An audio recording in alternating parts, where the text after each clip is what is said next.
Contents. Introduction 7. 1. A World Gone Mod 11. 2. Explaining the Crisis 32. 3. Getting Worse 45. 4. Getting Bigger 63. 5. Things Fall Apart 85. 6. Further reading 106. Chris Harman is a leading member of the Socialist Workers' Party and is the editor of Socialist Worker. He is the author of numerous books, pamphlets, and articles including Explaining the Crisis, How Marxism Works, The Lost Revolution, Germany 1918-23, Class Struggles in Eastern Europe and the Fire Last Time, 1968 and After. Introduction. We are continually told that capitalism is the only economic system that can work. The reality for most of the world's 5 billion people today is that it is not working in our interests. The World Health Organization reports that the biggest killer in the world today is not coronary thrombosis or cancer, but deep poverty in which 1,000 million people live. Such poverty is a growing feature of life even in the industrially advanced countries, where there are more than 30 million people wholly unemployed and another 15 million in insecure temporary and part-time jobs according to the latest figures from the Organization for Economic Cooperation and Development. In the United States, the richest society in the whole of human history, 32 million people were living below the poverty line in 1988 and nearly 1 in 5 children were born into poverty. In Britain, a third of children grow up in poverty.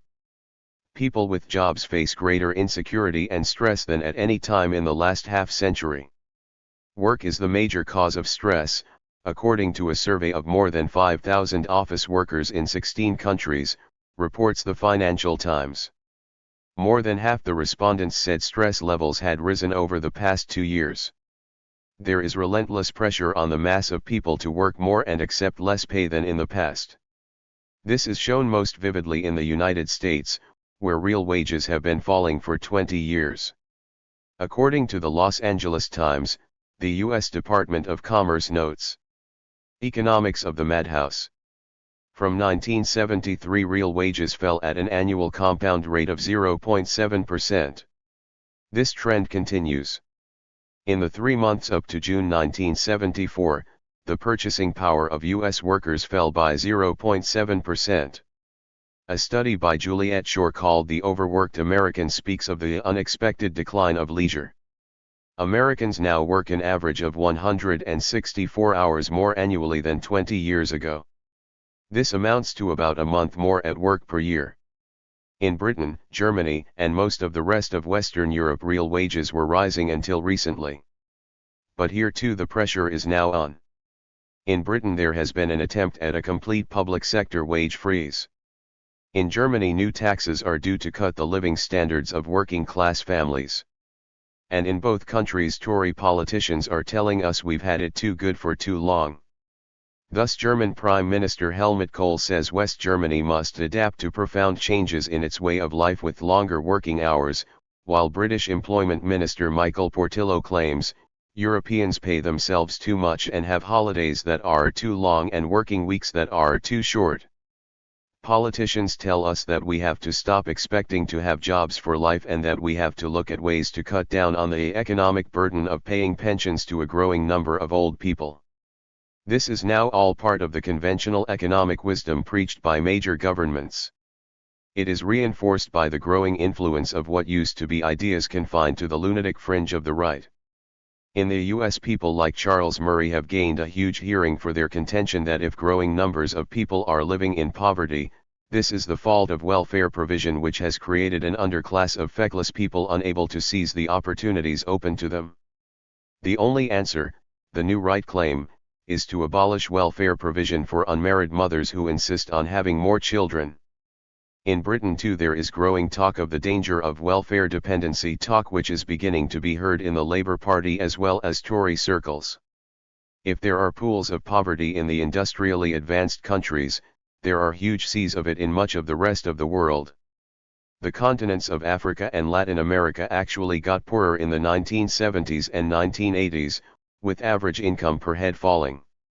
While the 8th Introduction.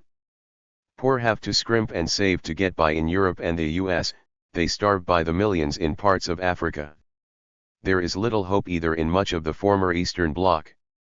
In 1989 people were promised that the market would bring them a new economic miracle. 5 years later people were even worse off materially than under the old dictatorships, with living standards cut by 40 or 50%. Yet not everybody is poor. The very rich are better off than ever before. In 1980 the top managers of the 300 biggest U.S. companies had incomes 29 times larger than that of the average manufacturing worker. By 1990 their incomes were 93 times greater. While 2 billion people live on or below the breadline in third world countries, a thin upper layer live increasingly luxurious lives. The Financial Times could report in February 1995 on how private banks catering for such people were flourishing. Rich people in Europe and the Middle East are estimated by Chase Manhattan to have some £1,000 billion in cash or liquid assets. Latin America and Asia account for a further 1,000 billion of private wealth, a figure which is growing fast. In the US highly paid experts want an end to welfare payments to ease the burden on the rich of keeping the poor alive. In Brazil the rich pay death squads to kill teenagers who sleep in the streets. In the midst of this poverty and squalor 101 other evils have flourished. Old diseases like TB, cholera, and even bubonic plague Black Death have reappeared. Addiction to hard drugs has spread as people see them as the only way to escape, however temporarily, from their suffering. Suicide rates have soared. Crime has grown as a minority of the poor see in it the only hope of matching the luxury lives of the rich flaunted before them by the advertising agencies. On top of all this there has been the horrific scourge of war, with the United Nations Human Development Report warning that persistent threats from hunger, violence, and illness are the root cause of the increasing number of internal conflicts worldwide. And noting that states, big and small, would rather spend billions on modem weapons systems than cater for people's desperate needs. Poverty and disease, hunger and pain, hopelessness and desperation are not, of course, something new in human society. They have existed throughout most of recorded history. But the poverty in the world today is different. For it exists alongside wealth on a scale easily sufficient to banish poverty forever. In 1992 the total economic output of the whole world was 5 times what it was in 1950, according to the United Nations Human Development Report.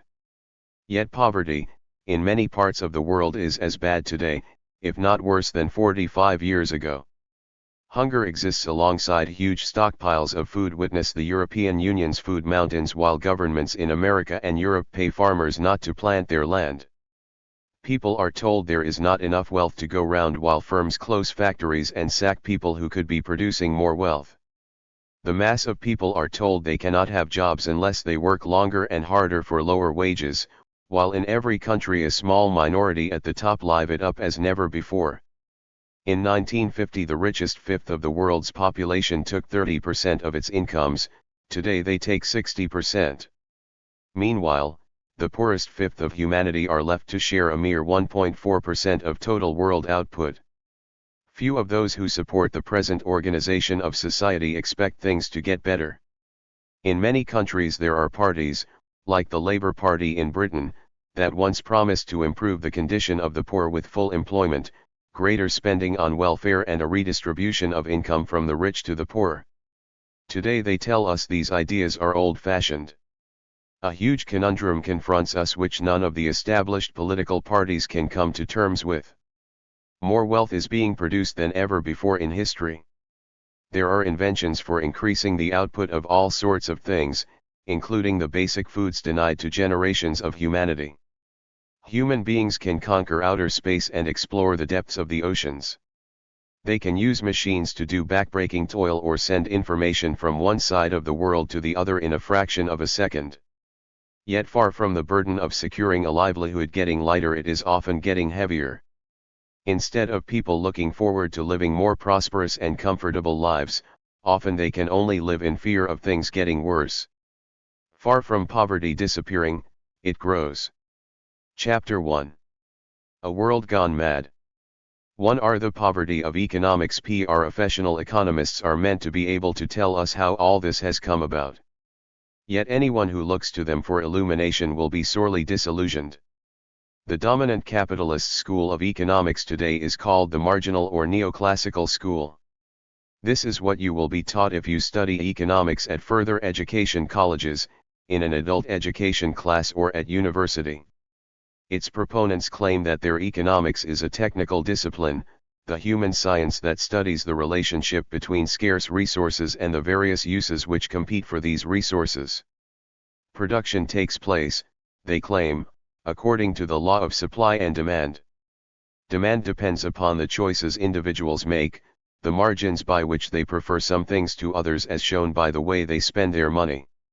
Supply depends upon the cost of producing goods, how much it costs to employ the workers and to use the tools they work on. And something will be produced whenever the extra amount people are prepared to pay for it equals the extra cost of producing it. Wonderful graphs can be constructed from these theories with supply moving in one direction and demand moving in the other, with what is finally produced depending on where the two graphs meet. The trouble is, these graphs in reality explain nothing, since they do not explain where supply and demand come from in the first place. On the demand side, they do not explain why the desires of some people translate themselves into effective demand, i.e. demand backed up by hard cash, while the desperate needs of other people are ignored. On the supply side, they do not explain why things which are desperately needed are not produced when the resources for them exist in abundance. Marginalist economists say the extent of people's incomes, and therefore the extent of their demand, depends on how much they each contribute to the production of wealth. People get paid, it is claimed, according to the extra value their work creates. But this begs the question, why do some people get paid 10 or 20 times as much as others for their labor, and why do some people get paid who don't work at all but simply own wealth? What work does the shareholder or the money lender do? There is an easy answer to this, say the economists. Not only labor but also capital is involved in producing things. And just as labor gets paid according to what it contributed to wealth creation, so does capital. Each factor of production gets a reward equal to its marginal output. In fact, this argument solves nothing apart from making it easier for the owners of capital to have an easy conscience. It really amounts to saying that those who are rich deserve to get richer. It relies on a tautology like saying that 2 equals 2 or a cat is a cat. For if the economists are asked how you measure the value of capital, they refer to the marginal output that capital produces. But if you ask them how you measure this marginal output, they refer to the value of the capital used up in producing it. They end up saying, in effect, the value of capital equals the value of capital, or, profit equals profit. The only thing orthodox economics can say is that certain things are bought and certain things are sold at present, without saying why certain things are produced and not others, why some people are rich and some poor, and why some goods pile up unsold while people who desperately need them go without. Orthodox economists cannot tell us why sometimes there are booms and other times slumps. These points were made against marginalist economics more than 80 years ago by the Austrian Marxist Rudolf Hilferding and the Russian revolutionary Nikolai Bukharin. They have been made again more recently in a rigorously logical form by dissident academic economists known as the Cambridge School. There are many other absurdities at the heart of orthodox economics. Its model of the market assumes perfect knowledge of all economic transactions, not only in the present but also in the future, a logical impossibility. It uses the theory of comparative advantage borrowed from the early 19th century economist David Ricardo to preach unlimited free trade to the world's poorest countries, but the original theory was developed when capital did not have today's freedom to move from country to country. It insists that if the state does not interfere, then supply and demand will automatically balance, but its own equations show that not to be the case. Finally, orthodox economics insists that if the multiple factors which obstruct free competition in the real world, whether the monopoly powers of giant companies or trade unionists defending jobs, are removed, things must get better. But the mathematics of their model actually show that removing one restraint but not others can actually make things worse. In fact, the model offers no guidance to what is happening and what can happen in the real world. As one of the dissident economists, Paul Ormerod, pointed out in his Death of Economics, the orthodox wisdom is as much use in understanding the economy as medieval astrology was in predicting events. Economists who base themselves on the orthodoxy have completely failed to foresee the ups and downs of the world economy. Economic forecasts are the subject of open derision. Throughout the Western world their accuracy is appalling. Within the last 12 months alone, as this book is being written, they have failed to predict the Japanese recession, the strength of the American recovery, the depth of the collapse of the German economy, the turmoil in the European ERM. Yet the orthodoxy continues to be taught in schools, to be studied in universities, and to be thrown in the face of anyone who suggests there might be an alternative to the existing system of market capitalism. Its basic contention, that the market is the only rational way to organize production, has been accepted in recent years not merely by the traditional right but by the leaders of the world's labor, social democratic and former communist parties. Such an acceptance is only possible if you do not challenge the absurdities of the world.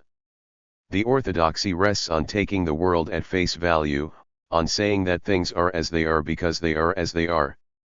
But it is of no use to those who find life in the existing world increasingly intolerable, who want an alternative to long slumps interspersed with short booms, to rising unemployment and deepening poverty, to goods that cannot be sold on the one hand and people who cannot afford to buy them on the other.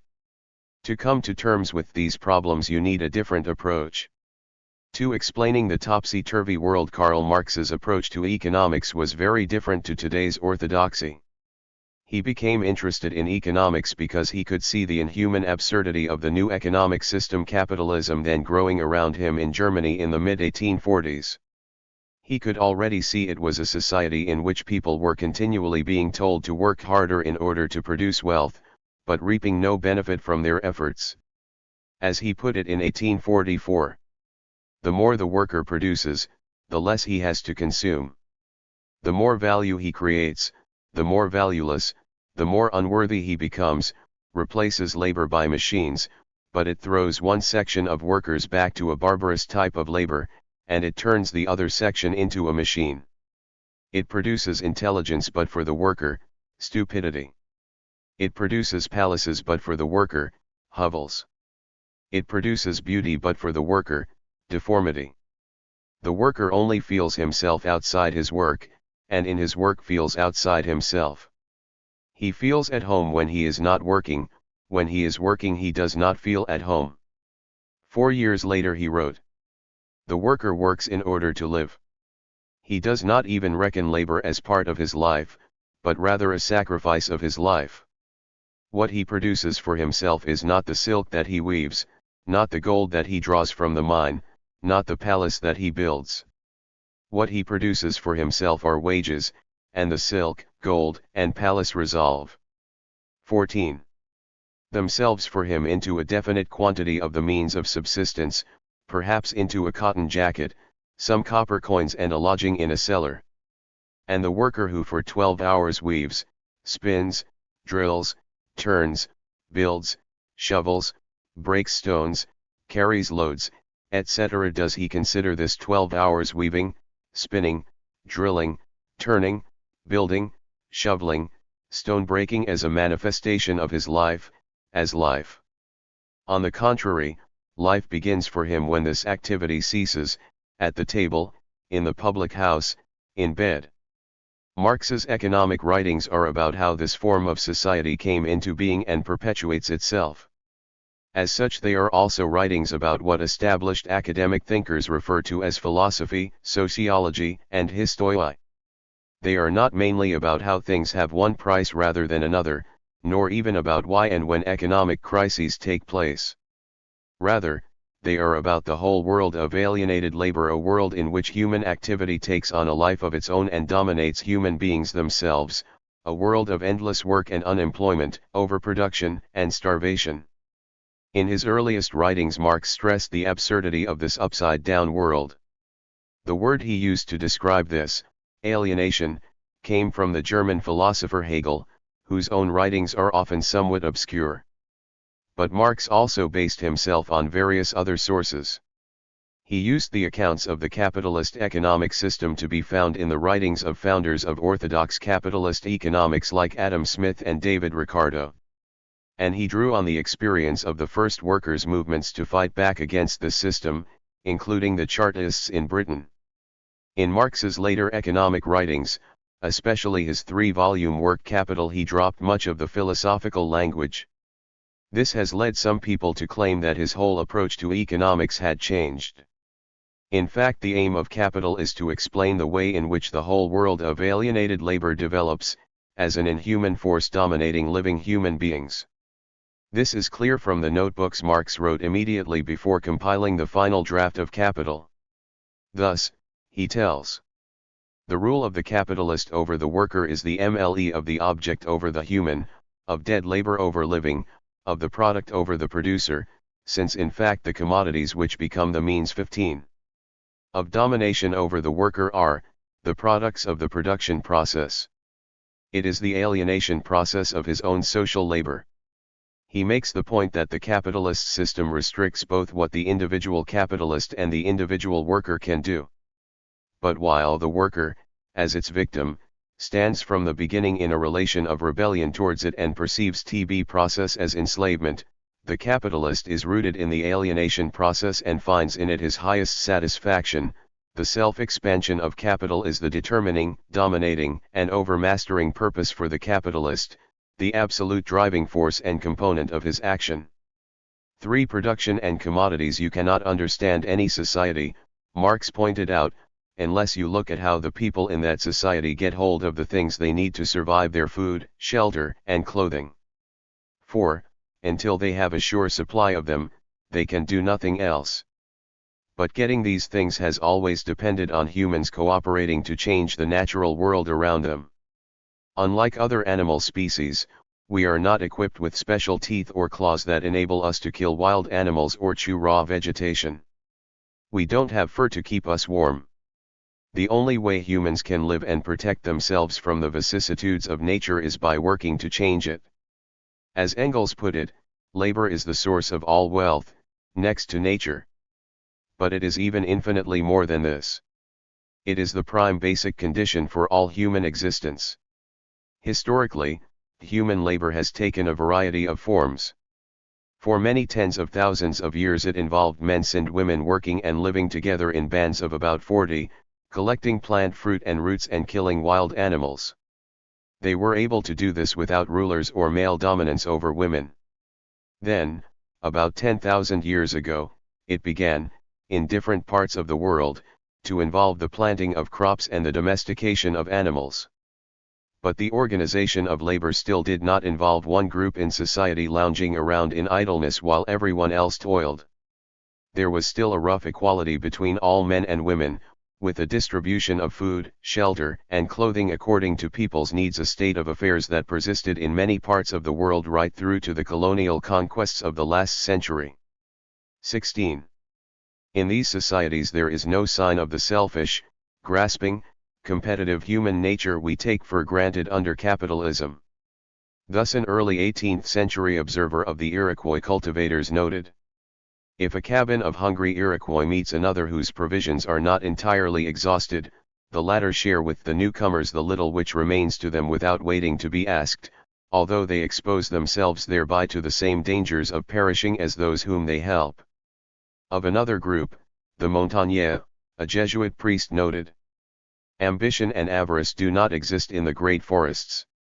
As they are contented with a mere living, not one of them has given himself to the devil to acquire wealth. And a classic study of the newer cattle keepers of East Africa reports that, in general it can be said that no one in a newer village starves unless all are starving. It was only about 5,000 years ago that the class divide and the domination of women by men arose anywhere. This was a result of further change in the ways people produced their livelihoods, involving heavy agriculture, the smelting of metals and the building of the first towns. Exploiting classes emerged that lived off the labor of the rest of society and established states, permanent bodies of armed men organized as armies and police forces to preserve and extend their rule. Sometimes, as in early ancient Egypt, in ancient Mesopotamia and the Inca Empire of South America, the ruling classes used the direct force of the state to seize the wealth created by those who worked in the form of taxes. Sometimes, as in ancient Greece and Rome, they owned slaves who did all the work. Sometimes, as in Europe in the Middle Ages, they controlled the land and forced those who worked on it either to labor for them for nothing or to give them half or more of its output. But in each case a minority lived by forcing the majority of society to work for them. In all of these societies, however, there was one thing in common with the egalitarian societies that had gone before.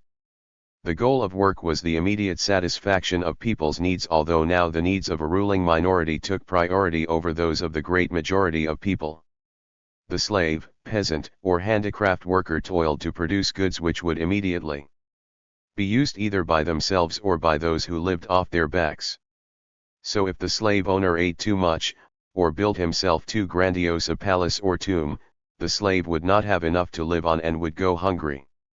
If the crop was not very good one year and the feudal lord insisted on living in luxury, the feudal peasant would starve.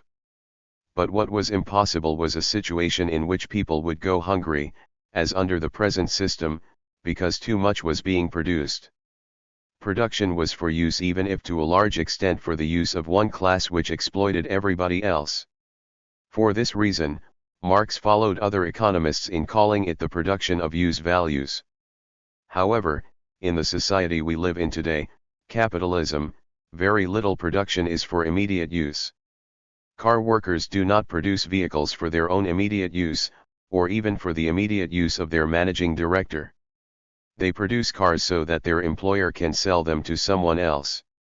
The same is true for the steel worker, shoe operative, film technician, computer programmer, or, in fact, virtually anyone involved in paid work. You could, for example, spend all your life making screws, turning out tens of thousands a day by working on a machine. Yet you would probably never use more than a few hundred personally. Goods are produced to be sold. They are commodities that have to be exchanged for money before the producers get any benefit from their effort. Of course, eventually the goods have to be of use. But they have to be exchanged first. So goods under capitalism have a strange peculiarity. Before they can be used, use values, they have to be exchanged against money, which in turn can then be exchanged for other goods. And you measure their value in terms of how much you get for them when you exchange them.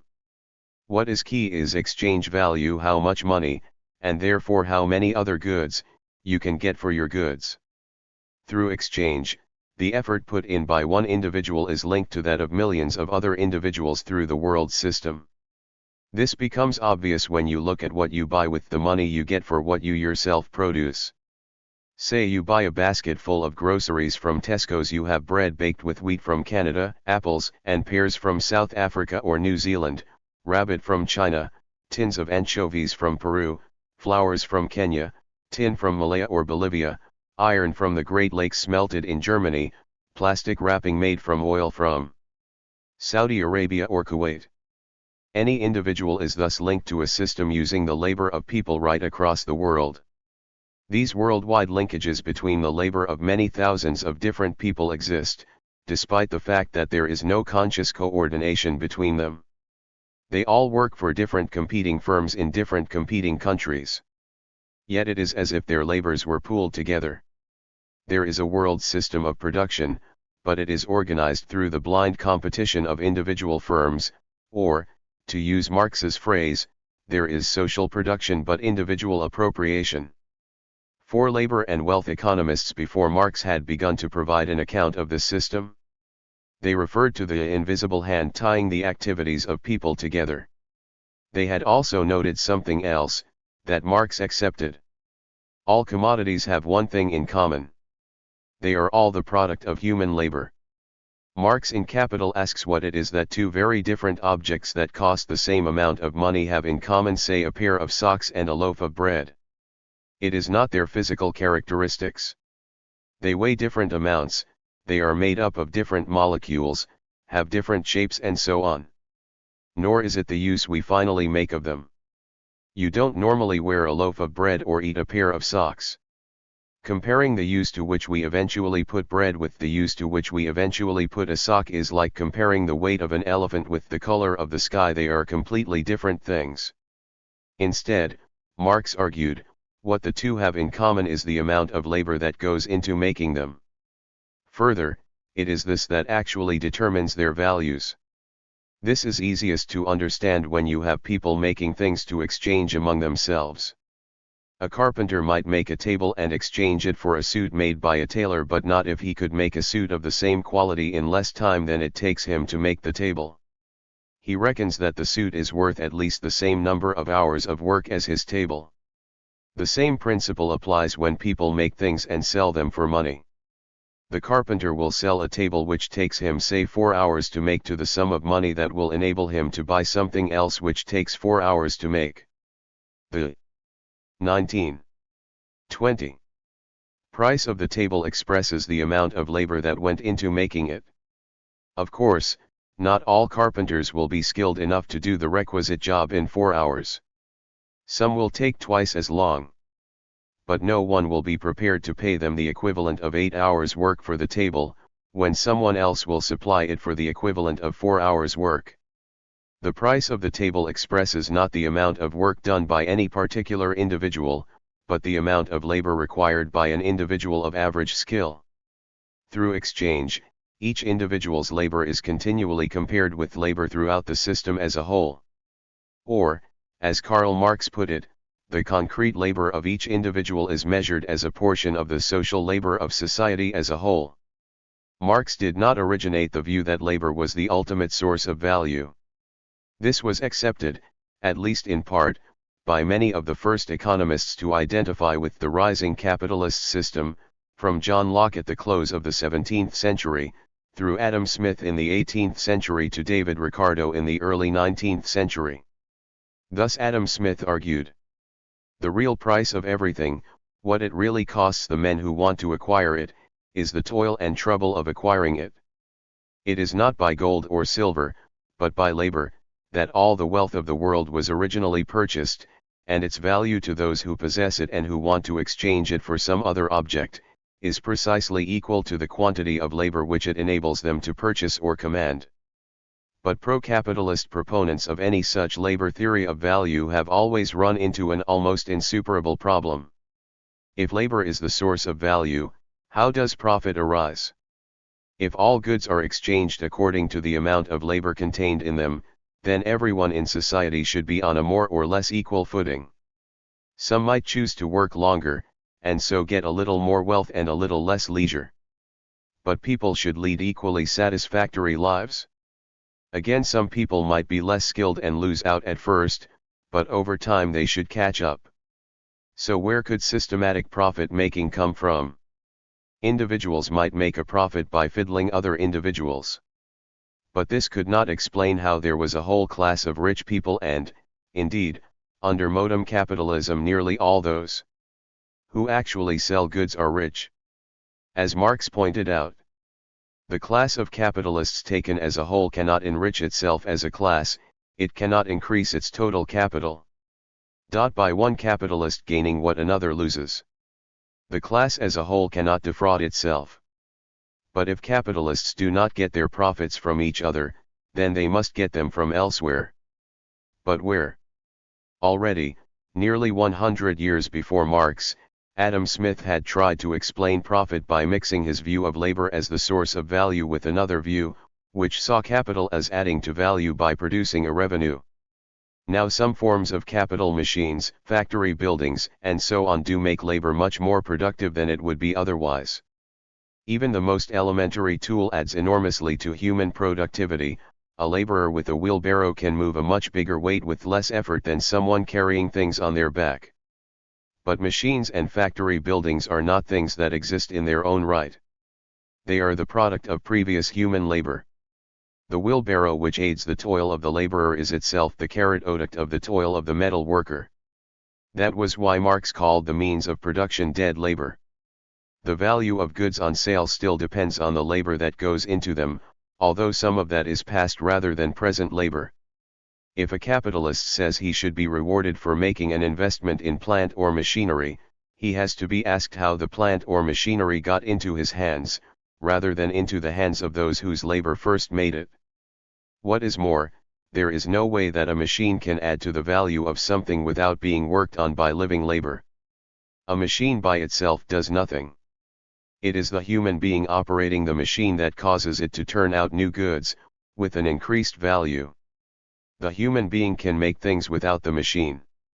The machine cannot make anything without the human being setting it to work.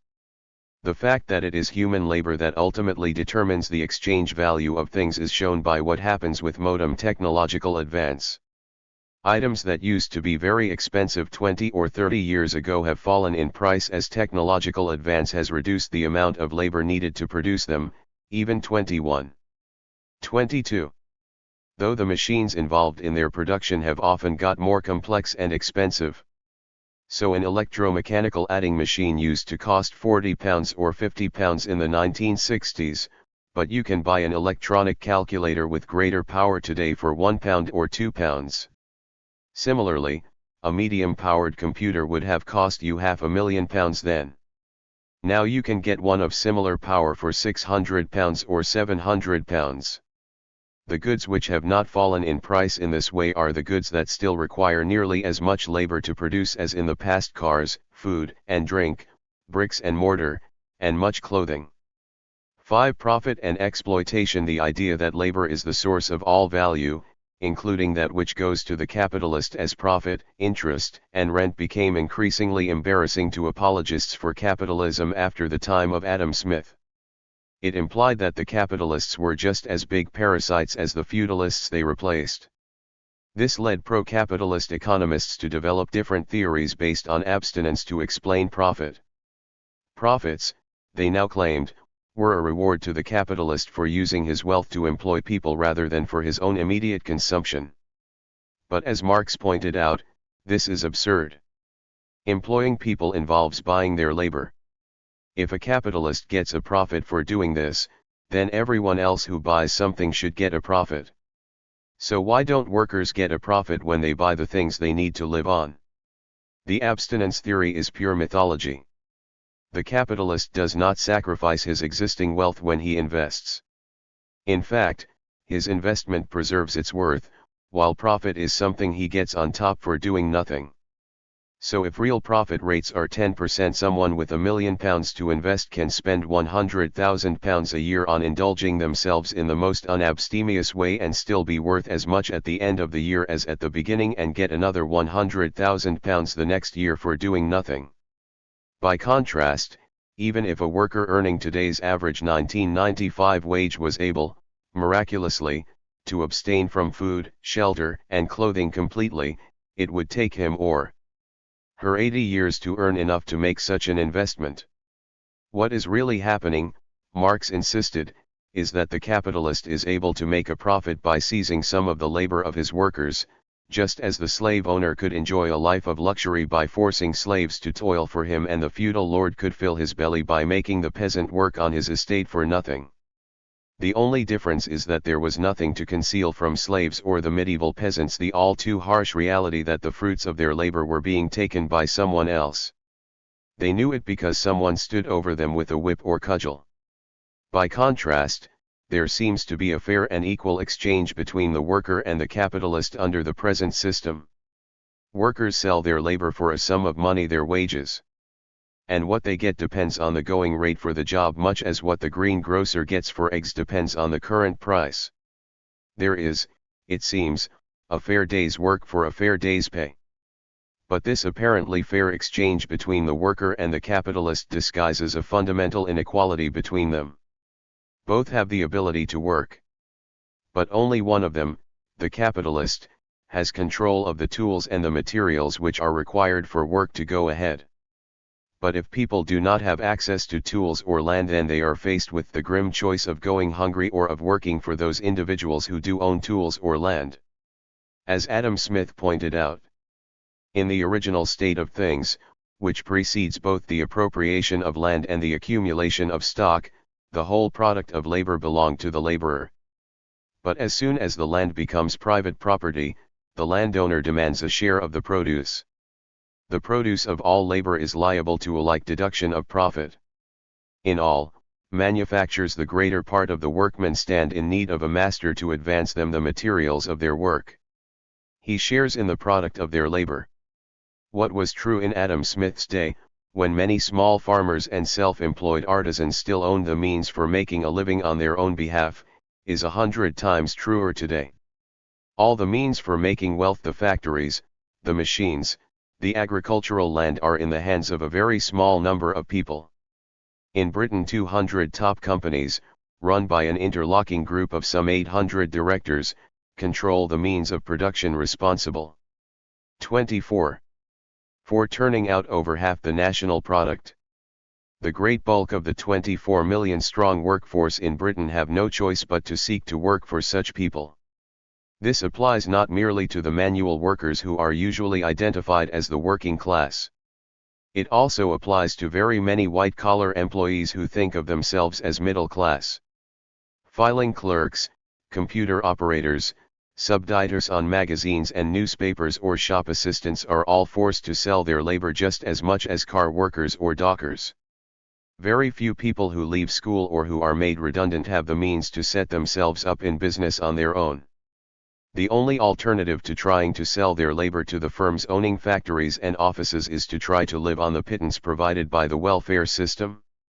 Even this amount is increasingly restricted by governments which speak of the need to give people an incentive to work. The harsh reality is that the great mass of the population cannot dream of leading even a half-decent life unless they are prepared to sell their labor to those who control the means of production. They may be free in the sense that they do not have to work for any one individual firm or capitalist. But they cannot escape having to try to work for someone.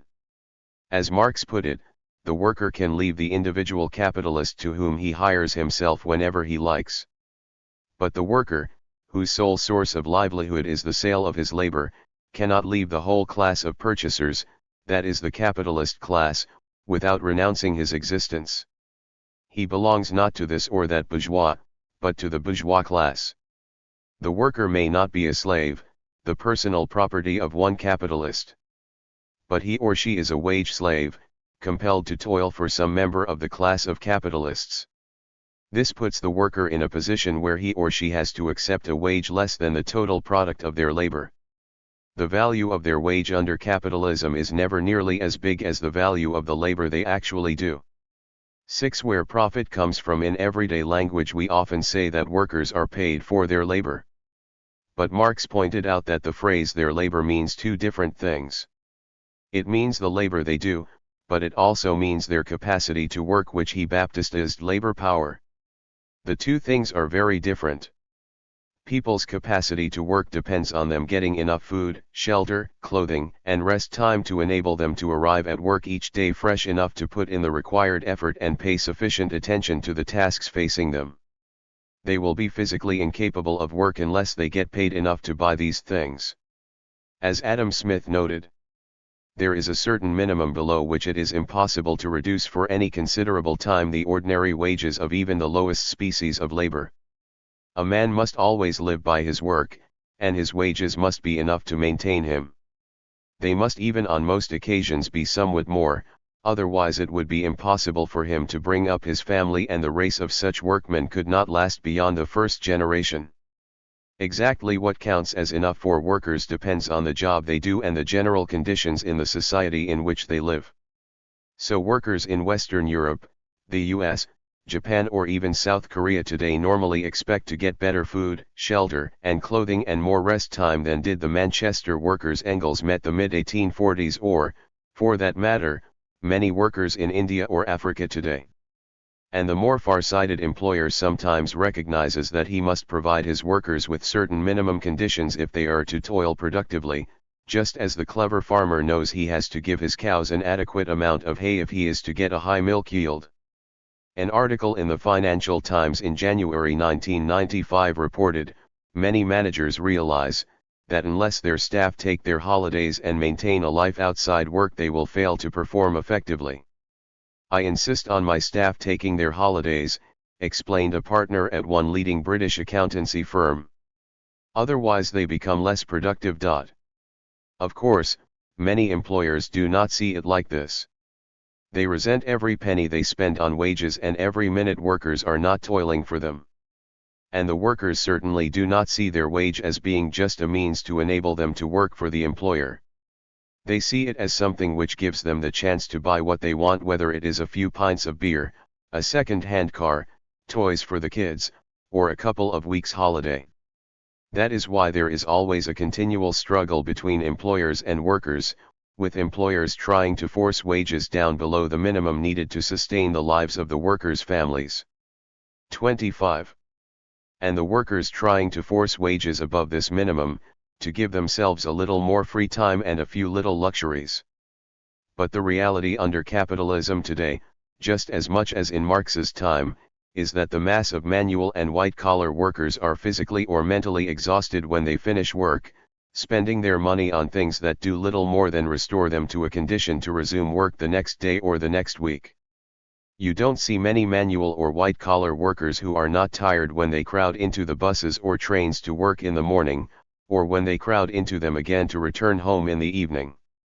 The wage or salary the worker gets depends on the cost of restoring this capacity to work, the cost of replenishing labor power. If wages are too low, workers will be ill-nourished and too tired to work adequately. They won't want to work and the capitalist won't be able to get as much production out of them as he wants. If, on the other hand, the wage is greater than the cost of restoring the worker's capacity to toil, the employer will do his utmost to replace them with other workers he can get more cheaply. Just as with any other good that is bought and sold, the value of the worker's labor power depends on how much labor is needed to produce it. That is, it depends on how much labor goes into producing the sustenance needed to keep the worker fit, healthy and ready to work, how much is needed to provide 3 meals a day, transport to work, a little relaxation in the evenings and at weekends, the upbringing of children who become the next generation of workers. But the amount of labor required to produce the goods that make you fit and able for work is not the same as the amount you can actually do once you start working. It may only take 4 person-hours of society's total labor to produce your family's food, shelter, and clothing. But you are capable, under pressure, of putting in 8, 10, or even 12 hours a day. And the capitalist will refuse to pay you your wage unless you do so. He pays you the going rate for your labor power. But he gets from you a day's labor, and that is worth much more than the going rate for a day's labor power. So if it takes 4 hours work to produce the goods you live on but you work an 8-hour day, then the capitalist is taking 4 hours work a day off you for nothing. Because he controls the means of production, he is able to 26. Pocket a surplus of 4 labor hours a day. This surplus Marx called surplus value, the source of profit, interest, and rent. The capitalist grabs this value off the worker every day. And by doing so, he continually puts himself in a position to grab still more surplus value. For the surplus value provides him with the wherewithal to get further means of production and to force workers to slave for him in future. Yet, after all this has happened, the capitalists claim they are doing the workers a favor by allowing them to work. They claim they are the work providers, as if no social labor could take place without their prior robbery. And some people within the working class movement are stupid enough to refer to them as partners in production, as if the slave owner is the partner of the slave or the feudal lord the partner of the feudal serf. The reality is that, each time the worker works, he adds to the control which the capitalist exercises. This is true even if conditions are such as to allow an improvement in the worker's living standards. As Marx puts it in Capital, just as little as better clothing, food, and treatment do away with the exploitation of the slave, so little do they set aside that of the wage worker. A rise in the price of labor only means that the length and weight of the golden chain the wage worker has already forged for himself allow of a relaxation of the tension of it. This enables the capitalists to get into their hands all the plant machinery and raw materials needed for further production. They can then pretend to be the wealth creators, the people who provide work for others. In fact, what they have done is steal the product of the labor of others and then forbid it to be used for further production unless they are allowed to steal again. 7. Robbery and the rise of capitalism. Today we take the buying and selling of labor power for granted. It seems as natural as the rising and setting of the sun. Yet it was nowhere more than a minor feature of any society until a few hundred years ago.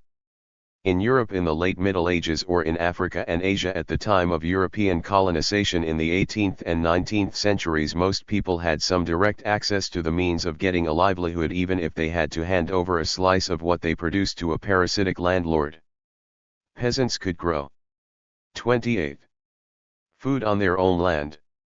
Craftsmen could make goods in their own little workshops. What changed this was a primeval act of robbery, the use of force to remove masses of people from any control over the means of production. This was carried through by the forces of the state at the behest of some of the most privileged groups in society. So in England and Wales, for example, the rise of capitalism was accompanied by enclosures, a series of acts of parliament which forcibly drove peasants from common land they had cultivated for centuries. Further laws were then passed against vagrancy, which compelled the dispossessed peasants to seek work at whatever wage they could get. In Scotland the clearances had the same effect, as the lairds drove the crofters from the land so as to replace them first by sheep and then by deer. As Britain's rulers carved out an empire for themselves throughout the rest of the world, they took measures to bring about the same separation of the mass of people from control over the means of gaining a livelihood. In India they granted complete ownership of the land to the already highly privileged zamindar class. In East and South Africa they usually forced each household to pay a fixed sum of money, the poll tax, which it could only raise by sending some of its members to seek employment with European ranchers or businessmen. And in North America and the Caribbean, when they found they could not force the indigenous population to become free-wage labor, they imported millions of slaves kidnapped from West Africa to provide the profits they wanted. Marx called this process of creating the conditions for the growth of capitalist production the primitive accumulation of capital. It involved two things: on the one hand, the concentration of massive wealth in the hands of the capitalist class, on the other the freeing of the mass of population from any direct access to the means of making a livelihood. Once capitalism had established itself, its own economic mechanisms pushed these processes further forward. Thus in Britain in the late 18th century there were still hundreds of thousands of handloom weavers, who worked for themselves weaving cloth to sell. Within 50 years they had all been driven out of business by capitalist firms using power looms. In Ireland in the 1840s a terrible famine caused by the requirement that hungry peasants pay rent to landlords even after the potato harvest had failed led 1 million to die of hunger and another 1 million to abandon their holdings and seek work in Britain and the US. The story has been repeated many times since. In Africa, Asia, and Latin America, routine economic pressures backed up by police action against those who cannot afford rents have forced hundreds of millions of people to desert peasant holdings to seek work, often with little success, in the slums of great cities.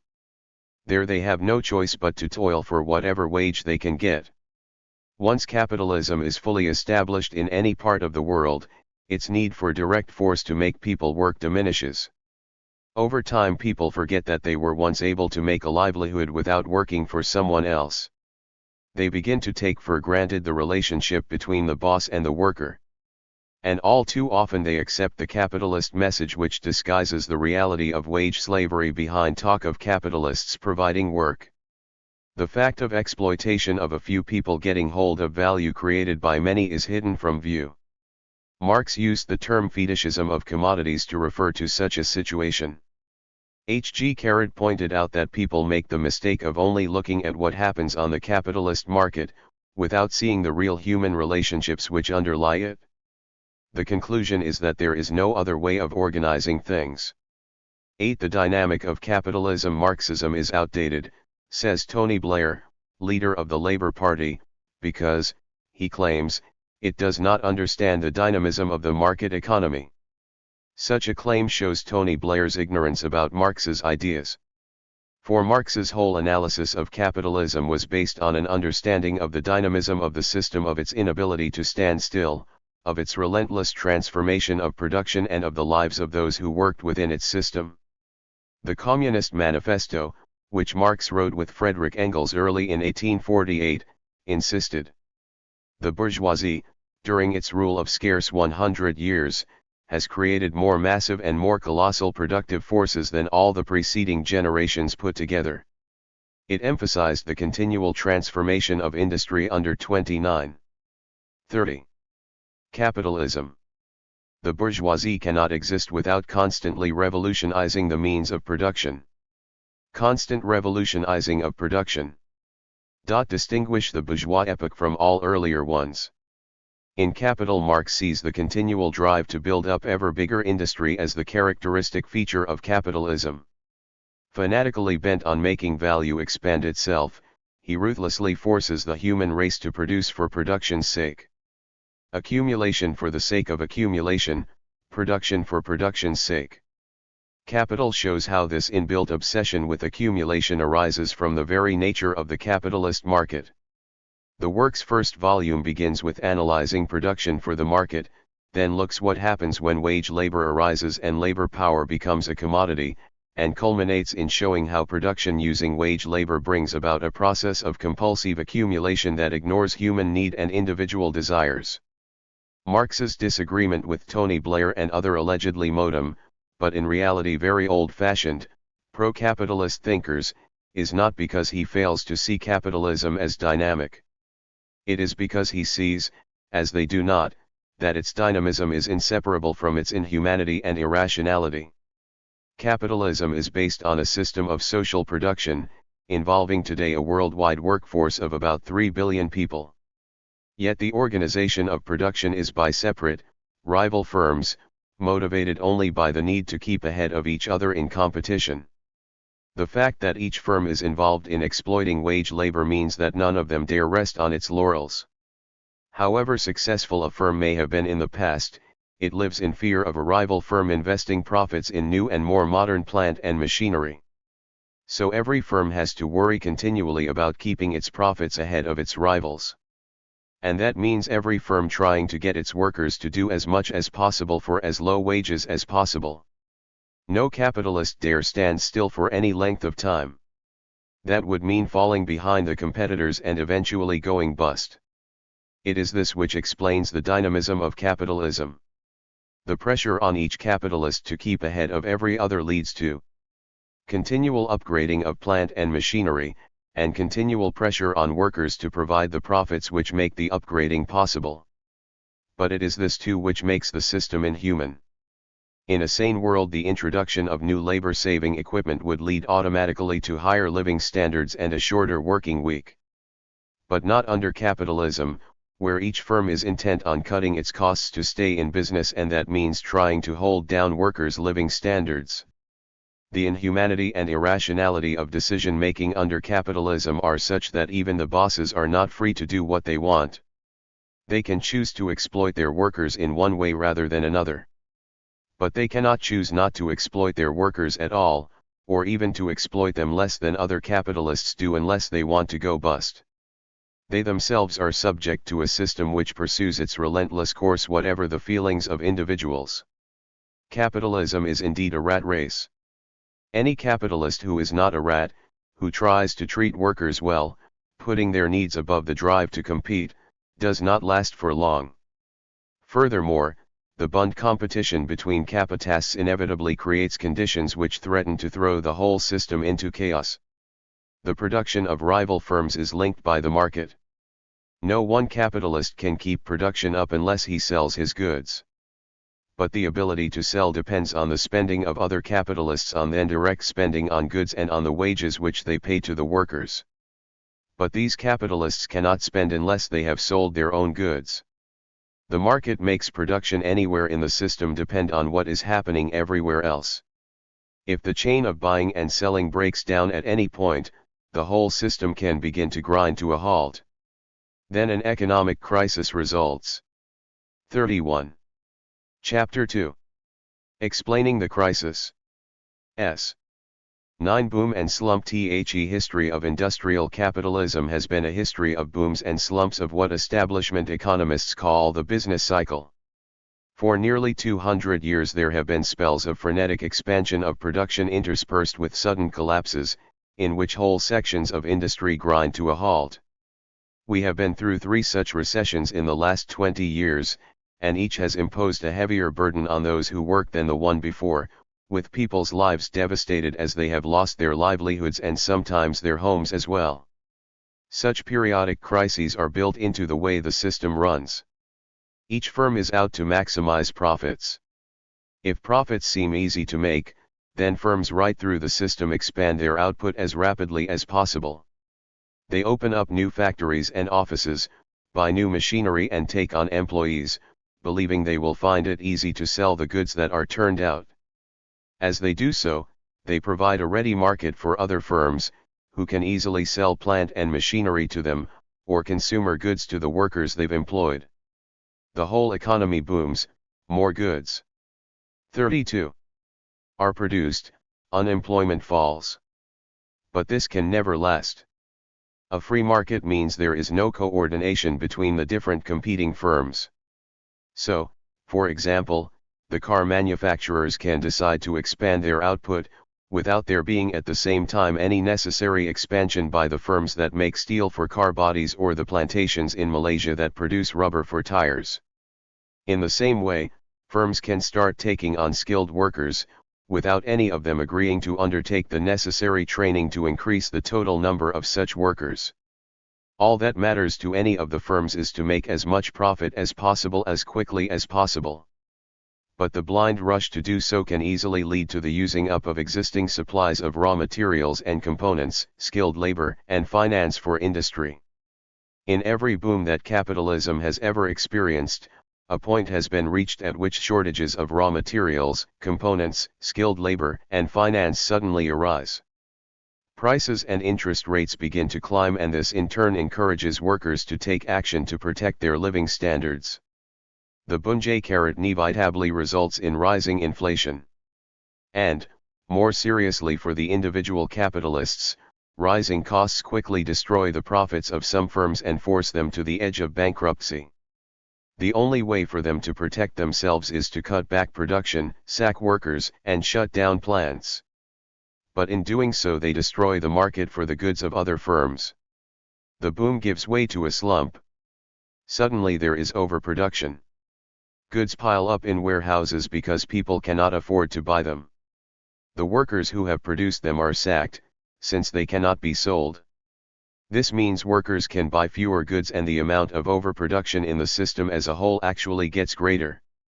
The car industry cannot sell as many cars as in the past, so it buys less steel. As a result, steel plants are shut down and steel workers sacked. But the sacked steel workers cannot buy cars, and so fewer cars are produced. It is the turn of car workers to be sacked, but then they cannot buy things like washing machines or fridges made of steel, so less steel is required, more steel plants are shut, more steel workers are sacked and fewer cars can be bought. There is a vicious circle in which each firm claims it can only survive by holding down wages, pushing up productivity and sacking workers. But every time it does so, it means fewer 33. 34. Markets for other firms, more sackings and wage cuts there, and eventually, a smaller market for its own goods. The turn from boom to slump always takes big business by surprise. All through the late 1980s, establishment figures on both sides of the Atlantic proclaimed that their economies were doing miraculously. In 1990, the British Tory Prime Minister, John Major, and his Chancellor of the Exchequer, Norman Lamont, proclaimed repeatedly that there would be no recession. Almost all the professional economic forecasters backed them up. The good news in the latest economic outlook from the Organization for Economic Cooperation and Development is that economic activity in the industrialist world has settled to a sustainable 3% economic growth rate, reported Peter Norman in the Financial Times. Then, as if from nowhere, the slump broke. The same Peter Norman now reported a litany of grim economic news. Practically all the indicators about declining output, falling retail sales and rising unemployment have been worse than expected. The Financial Times itself was absolutely baffled as to what had happened. "We are in the dark," admitted one of its regular columnists. Lamont now spoke of recessions as if they were a natural phenomenon like the ebbing and flowing of the tide. His predecessor, Nigel Lawson, who had boasted most about the alleged economic miracle of the 1980s, now insisted, the economic cycle is a fact of life.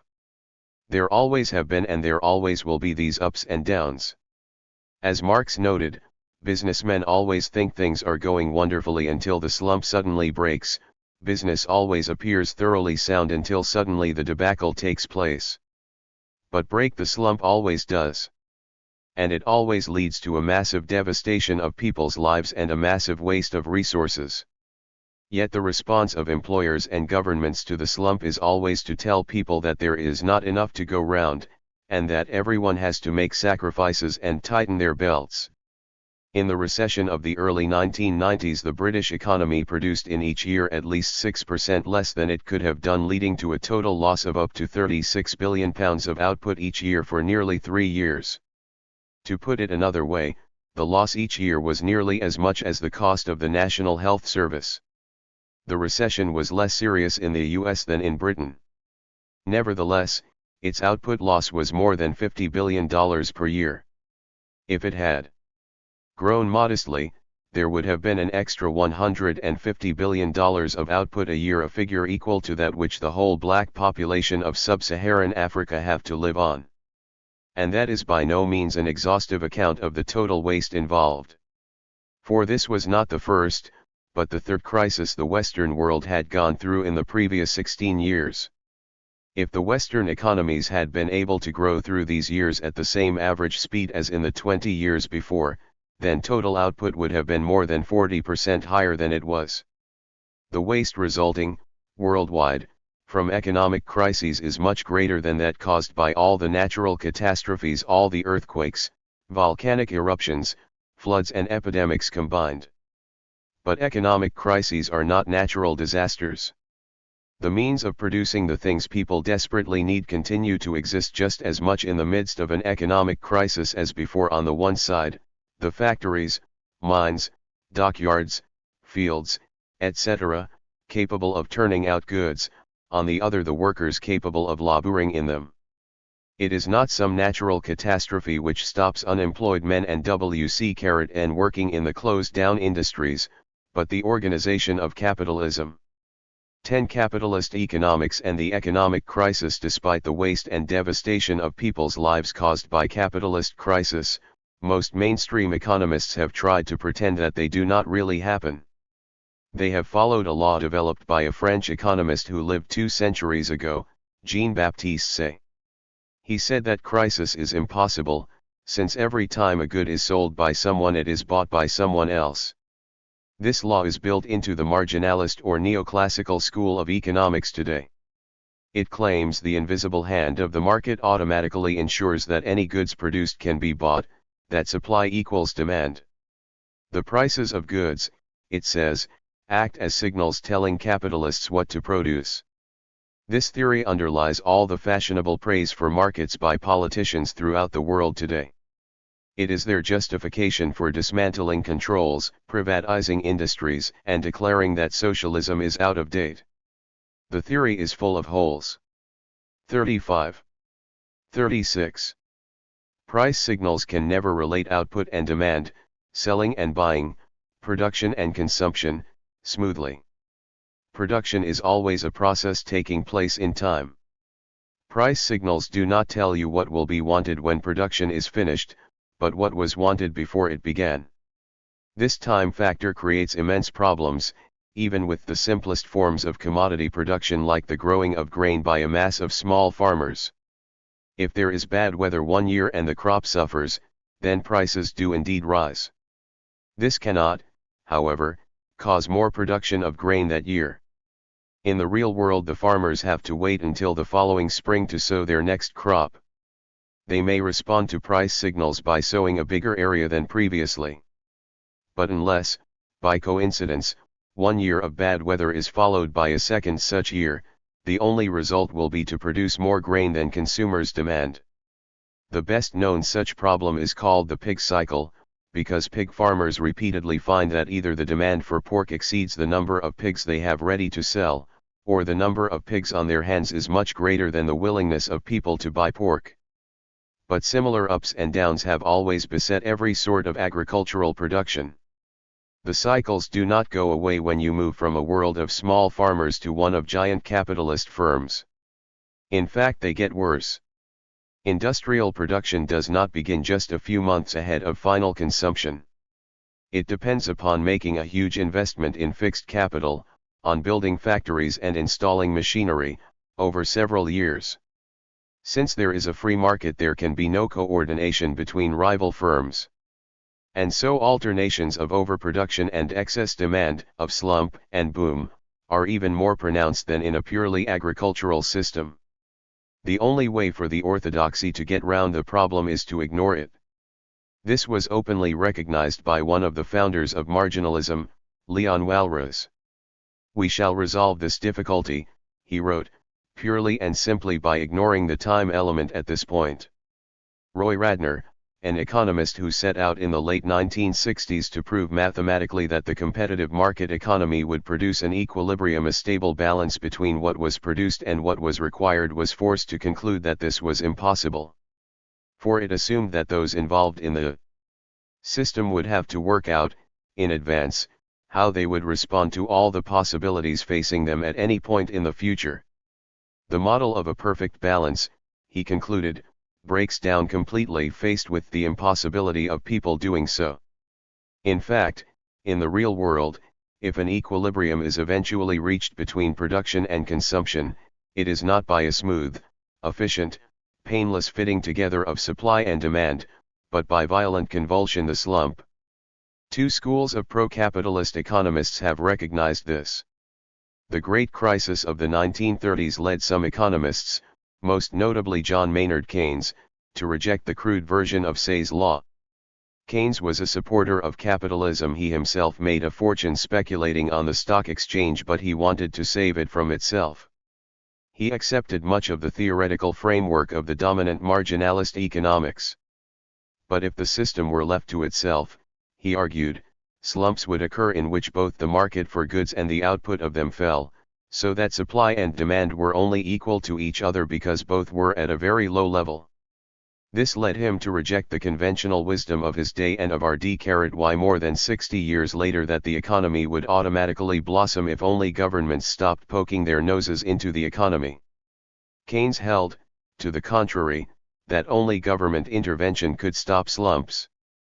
In the 1940s, 1950s, and 1960s such views were incorporated into an amended version of marginalism to become the orthodoxy accepted by governments of all complexions and taught to economics students. John Samuelson, the Nobel Prize winner who wrote the best-selling economics textbook of the time, boasted in it that slumps would never happen again. The National Bureau of Economic Research has worked itself out of one of its first jobs, namely business cycles. Such faith in government intervention in the system did not survive the big recession of 1974–76. Virtually overnight, economists and politicians who had preached the Keynesian doctrine for 30 years suddenly changed their minds.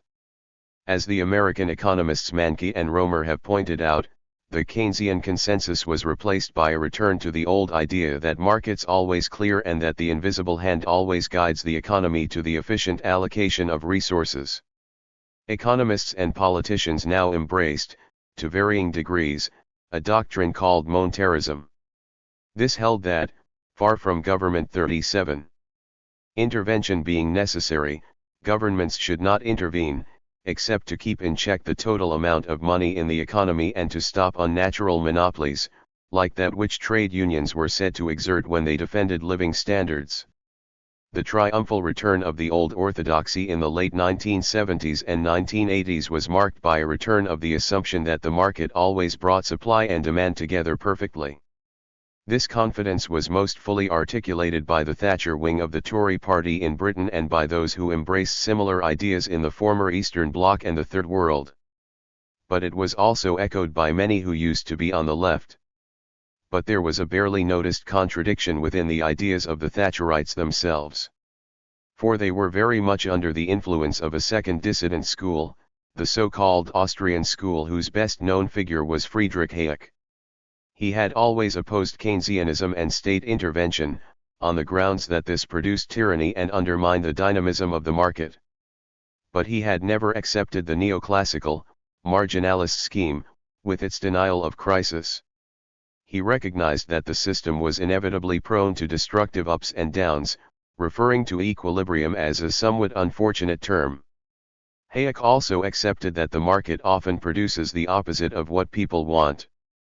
Competition is only valid insofar as its results are unpredictable, and on the whole differ from those which anyone has, or could have, deliberately aimed at.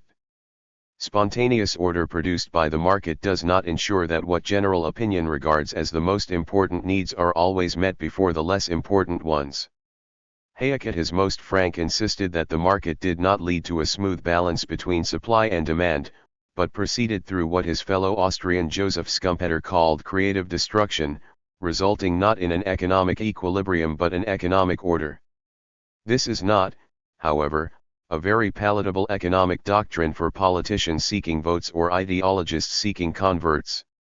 After all, the creative destruction is of the livelihoods and sometimes the lives of millions of people. So the version of Hayek's ideas that is usually preached today is a hybrid version, in which the neoclassical notion of a smooth equilibrium replaces the idea of creative destruction. The image we are presented with is that instant prosperity will 38 follow if only people embrace the market without reservations. This is what people in the former Eastern Bloc were promised after the old Stalinist economies entered into deep crisis in the late 1980s. The market, they were told, would bring about economic miracles such as West Germany had allegedly experienced in the 1950s and 1960s and would do so in 400 or 500 days. The same message has been handed out by the International Monetary Fund to some 60 or 70 third world countries with its structural adjustment programs. And the British Tory party's main message in the 1992 general election was no different. The economic recovery would start, it promised, the moment it was returned to power with its program of spreading the market still wider. In each case the reality that followed was not equilibrium, but destruction. In the case of the East European countries it meant destruction of between 20 and 40% of industry through the worst slumps history has known. In the countries of Africa there were massive cutbacks in people's living standards as a continent that had been able to feed all its people 20 years before became hoi *e to millions of starving. In the case of Britain, it meant the worst slump since the 1930s. 11. How the crisis breaks enthusiasm for the allegedly miraculous powers of the market is usually greatest during booms. As profits grow, capitalists stampede past each other in the rush to produce more and more goods. Some of the wealth the very rich control spills over into the hands of those just below them. Contractors make profits erecting new warehouses, factories, and offices. Advertising agencies find an apparently unlimited demand for their services. Estate agents prosper as properties change hands at growing speed. Whole sections of the middle class feel that they only have to set up in business on their own and money will drop into their laps. All of these groups buy growing numbers of goods themselves, creating a rising demand for luxuries from champagne and caviar to Porsches and penthouse suites. They also add to the demand for the labor of the mass of workers, as there are more jobs in building sites and car showrooms, estate agents and travel agents, banks and finance houses, in taking down teleads and in printing advertising supplements. These new workers find they can 40 buy things they were not able to afford, and this, in turn, leads to more demand for the things produced by a whole range of other workers, from those in car and textile factories to those in fast food outlets and DIY shops. Eventually unemployment falls even if, as today, it is still not as low as it once was. Employers, desperate to employ particular grades of skilled workers, bid against each other for them and push wages up a little. Other workers, less frightened by the threat of redundancy, begin to demand their share of the prosperity they hear about from the media and put in wage claims which employers sometimes feel they have to concede. At the bottom of society very wide numbers of people still do not notice any real improvement in their position. Even workers who get wage increases find these do not compensate for rising prices. But for a brief moment the claim that the market equals prosperity seems, to anyone who does not look beneath the surface of events, to correspond to reality. All the factors that turn the boom into a slump are already developing when the boom is at its height: rising prices, a growing shortage of finance for new investment, an upward movement of some skilled workers' wages. But they are concealed by the frenetic character of the boom. Indeed, even as they begin to cut into some profits, they can lead to a rise in speculation, and a feverish race to grab still more profit. Capitalists who believe that there are never-ending opportunities for profit switch their money from one sector to another at great speed, buying raw materials on the assumption that they will be able to sell them at a higher price, financing office building in the expectation of ever-rising rents, swinging behind the latest advertising venture, pouring huge sums into the stock exchange on the assumption that share prices can never fall. Even workers can get pulled into the speculative orgy, borrowing to the eyeballs to buy houses in the belief that their price will rise. Crooks and conmen of all sorts prosper in this get-rich-quick atmosphere. Any small-scale crook who hawks an enterprise that promises rapid profit, however disreputable the project, is bound to find some buyers. And the giant capitalist who wants to become even bigger by fiddling the books to finance a takeover bid finds it easy to do so. In this glistening atmosphere, as money seems to rain down on the champagne-drinking classes, any connection between the glorious business of raking in profit and the murky business of exploitation in the workplace seems to be lost. So it was, for instance, in Britain in the late 1980s, as the Murdochs and the Maxwells, the Hansons and the Reichman brothers reigned supreme. Those who had dedicated their lives to the profit system believed their time had come. Such was the power of the most recent capitalist boom that even some of those who in the past had opposed the system were won over to it. Marxism was condemned on all sides as irrelevant, and even a magazine that called itself Marxism Today reveled in the upper middle class fashion for expensive clothes and the delights of mixing with Tory cabinet ministers. We were, it was said, in a post-Marxist world, post-industrial, post-mass production, post-crisis and post-modern. Then, quite predictably for those who were not post-Marxists, the crisis struck. One after another the great names of the 1980s went bust: B&C, Colorol, Canary Wharf, Habitat, Maxwell, eventually the post-Marxist Marxism Today. The tone of the media suddenly changed. Those who had used the business guess of the posh papers to toast the boom now suddenly announced that the system was on the edge of a precipice, that it was going down and no one could see the bottom. This has always happened when boom has turned to bust. So, for instance, the American steel magnate Andrew Carnegie could write in the 1880s. Manufacturers. See the savings of many years. Becoming less and less, with no hope of change in the situation. It is in a soil thus prepared that anything promising relief is gladly welcomed. The manufacturer is in the position of patients who have tried in vain every doctor for years. This was once more the tone in the early 1930s, where despair was nearly universal in Germany and the US. At such times economists and journalists who previously accepted the wonders of the market system embrace all sorts of weird and even mystical explanations as to why slumps occur. In the 19th century, one of the founders of marginalist economics, Jevons, blamed them on sunspots which, he claimed, affected the weather. The crisis of 1973–75 led to a sudden fashion for theories which claimed the world was running out of oil and even facing a new ice age. The crisis of the early 1990s has led to even 42 stranger conclusions, like those of William Houston, who, according to the Financial Times, is one of the world's most respected psychoanalysts. He holds that cosmic cycles, for instance the relative positions of the planets Jupiter and Saturn in relation to Earth, can directly cause economic catastrophes. Meanwhile, Sir Roy Kane, professor of surgery at Cambridge University, believes there are simply too many people in the advanced industrial countries to support full employment, and that the only answer to this is to limit parenting to those who are over 25 and who can provide proof of sufficient maturity and financial resources to take proper care of the child. Alongside such lunatic explanations of what goes wrong in a slump are some which contain at least elements of truth. The most common explanation of this kind is the one that blames everything on speculation and speculators. If only this aspect of capitalism could be avoided, it is claimed, then slumps need never happen. Speculation certainly does play a role. It allows some capitalists to enrich themselves while ignoring the real processes of wealth creation. Speculators make enormous fortunes with each boom by borrowing in order to push up prices and pushing up prices in order to borrow. The result is growing indebtedness, which vastly exaggerates the hangover effect when the slump eventually comes.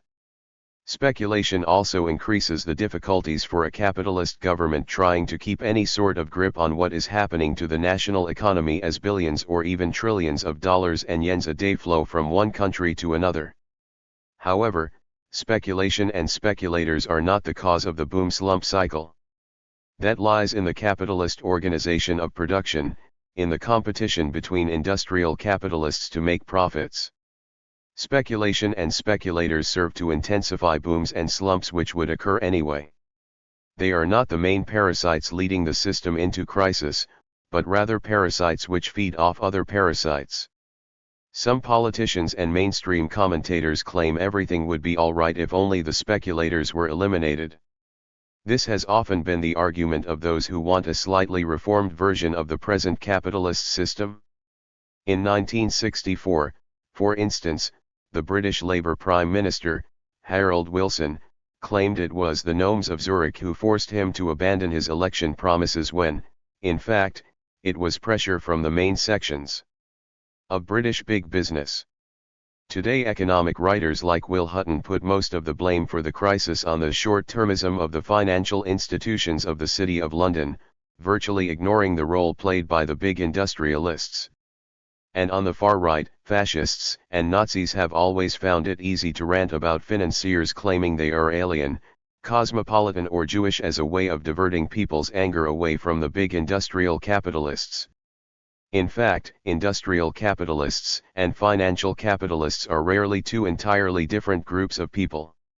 Industrial capitalists will seek to boost their profits through speculation whenever this seems an easy option, for instance gambling on foreign exchange markets, while financial capitalists often seek to enhance their own fortunes by buying up industrial companies.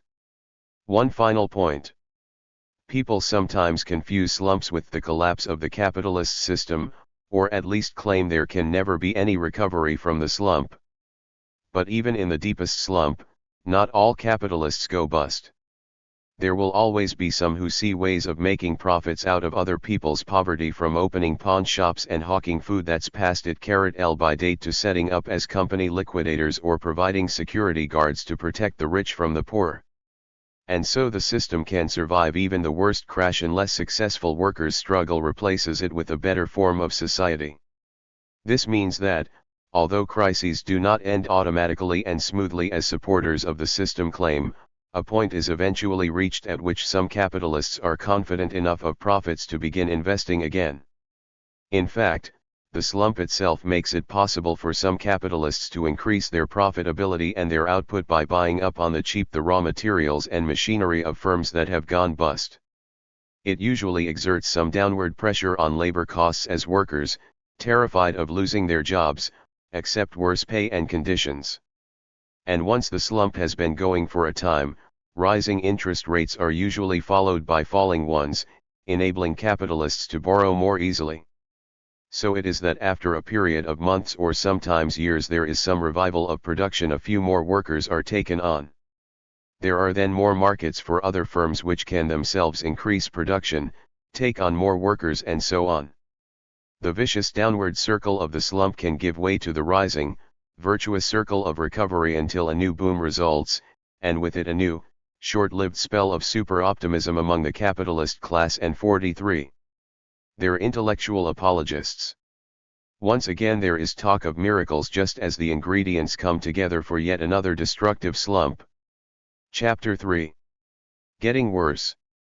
12 Worsening crises. The pattern of slump boom can be seen clearly in the economic statistics for most of the 19th century. During Hitch Marx wrote, periods of rapidly rising output, with unemployment falling to about 2% of the workforce, alternated with periods of falling output, with unemployment rising to about 10%. The alternation seemed to follow a regular, natural rhythm like that of the moon or of the biblical 7 good years and 7 bad years. But there was also a long-term tendency, over several cycles, for slumps to get deeper and longer and for booms to get shallower and shorter. So the late 1870s and 1880s, the time from which the Carnegie comment comes, was often referred to as the Great Depression, meaning that internationally the capita UST economy seemed in worse trouble than any known before. Nearly 50 years later, the 1930s, with much higher levels of unemployment still, were referred to likewise as the Great Depression. How is this worsening of capitalist crisis to be accounted for? Some of the early pro-capitalist economists like David Ricardo had noted that profit rates declined over time. They were much lower when Ricardo and others wrote than they had been 10 or 20 or 30 years before. This decline in profit rates could explain the deepening of slumps, since with lower average profit rates it would take longer for industry to recover after each downturn. 45. But how was the decline in profit rates itself to be explained? Ricardo explained this by a phenomenon to be found in agriculture, the law of diminishing returns. Beyond a certain point, the output of crops from a certain field does not grow as quickly as the amount of seeds you plant or the effort you put into irrigating them, because you begin to approach the limits of the soil's fertility. The trouble with this theory, which is still taught in neoclassical economics today, is that there is no obvious reason why it should apply to the production of manufactured goods. Often it is relatively cheaper to manufacture things in long production runs, not shorter ones. But if that is so, there is no reason why the rate of profit should fall. Consequently, the deepening of crises and the rising level of unemployment is a complete mystery to modern-day capitalist economists. As one of them, Andrew Oswald of the London School of Economics, says, rising unemployment across the nations of the Western world looks unstoppable. The truth is, economists do not know why unemployment has been tending upwards. Marx, however, had an explanation for the falling rate of profit and therefore for the long-term deepening of crises and growing levels of unemployment. He said it was built into the very nature of capitalist accumulation. Each capitalist is in competition with every other capitalist. The only way to survive in this competition is to introduce ever new machines, embodying ever greater amounts of dead labor. Each capitalist has to introduce as much labor-saving equipment as possible. And so investment grows faster than labor force. You can see this today if you look at the investments of virtually any firm. It is invariably accompanied by rationalization by reducing the number of workers required for each task. This does not always mean that the total workforce falls. Sometimes a massive increase in output allows the total workforce to grow. But it very rarely keeps up with the growth in total output or the expansion of total investment. The ratio of investment to labor tends to rise. There are many empirical studies which show this happening over the last quarter of a century. The American Economist. Getting worse.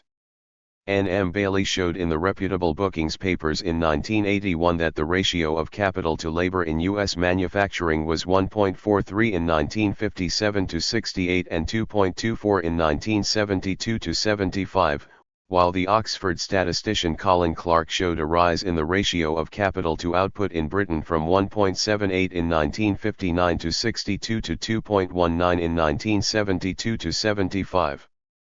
The Financial Times columnist Samuel Britton noted with bewilderment in 1977. There has been an underlying long-term decline in the amount of output per unit of capital in manufacturing. In the industrial countries. One can construct a fairly plausible story for any one country, but not for the industrial world as a whole. An article in Lloyds Bank Economic Review tells how, in the UK, as in many modern industrial countries, the working population tends to be static, while the stock of capital grows. The growth in the ratio of investment to labor is not a problem for the individual firm. All a particular firm is concerned with is getting labor-saving equipment more quickly than its competitors so as to be able to produce more cheaply and undercut them. So the individual firm will always tend to go for the latest machinery using the smallest amount of labor, knowing this will enable it to grab markets from its rivals and raise its profits at their expense. But it can become a problem for capitalism as a whole. For if every firm is introducing labor-saving equipment, then the ratio of investment to labor throughout the whole system will grow greater.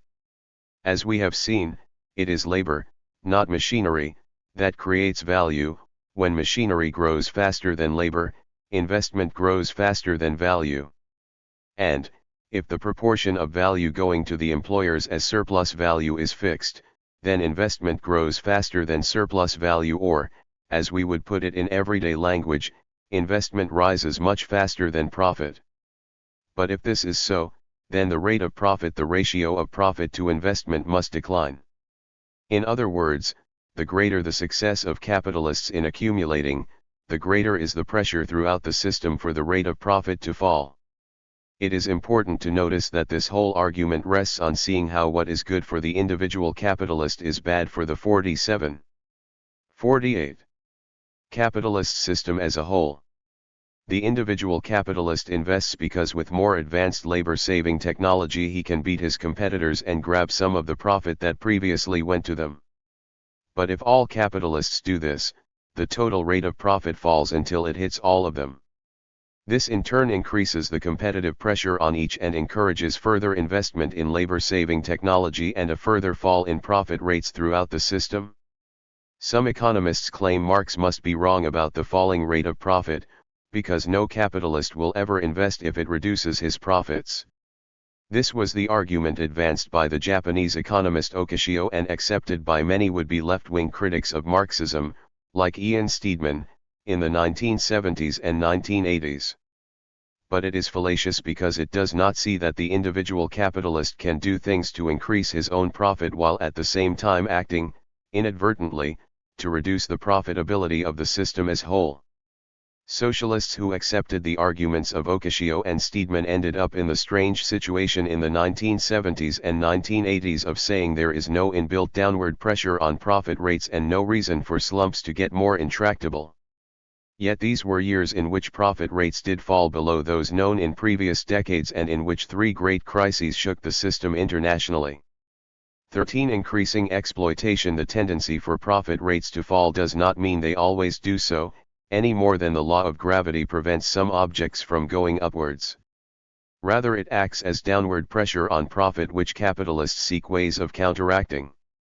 The most obvious way for them to react to such pressure on profits is to make workers work longer and harder for less pay. Marx described this as the capitalist trying to increase the rate of exploitation. And he said there were three ways they tried to do this. Absolute surplus value. Firstly, the capitalist can make workers toil for longer without raising their pay proportionately. The result is that the number of surplus hours the worker gives to the capitalists getting worse. Rises absolutely, which is why Marx refers to this as increasing absolute surplus value. This method of forcing profits up was very widespread in the early days of industrial capitalism, and Marx's Capital provides many examples of it. However, for much of the present century it seemed to have passed into history. In the advanced industrial countries, at least, workers' resistance had forced capitalists to concede a shorter working week and holidays with pay. The 72-hour weeks of Victorian times had become the 48-hour week and then the 44-hour week. During the economic crisis of the early 1930s, the U.S. Congress even went so far as to vote for a bill which would have reduced the working week to 30 hours. And although this bill was eventually blocked by big business opposition, the received wisdom was that the future would see workers enjoying ever greater amounts of leisure. As B.K. Honeycutt says in a study of working hours in the U.S., there were confident predictions that hours of work would continue to decline as they had for over 100 years, and that before the century was over, less than 660 hours per year would be required of the average worker, less than 14 hours a week. But, in reality, the century-long movement had reached a turning point in 1933, and the process suddenly reversed, with hours of work getting longer for a decade. In the 1940s, American working hours stabilized at the new, higher level. But then, with a renewed period of economic crisis after 1973, they got longer again, as Honeycutt also says. The Lewis Harris Organization conducted a series of polls over the last 15 years concerning the average working week in the U.S. They found that the average working week increased 20%, from 40.6 hours in 1973 to 48.4 hours in 1985. In Britain, the average working week today is an hour longer than in 1983, with the average male worker doing 45.1 hours a week including overtime. In Japan, the average working year fell until the mid-1970s, but then stabilized. In mainland Western Europe, the downward trend in working hours continued to the beginning of the 1990s recession.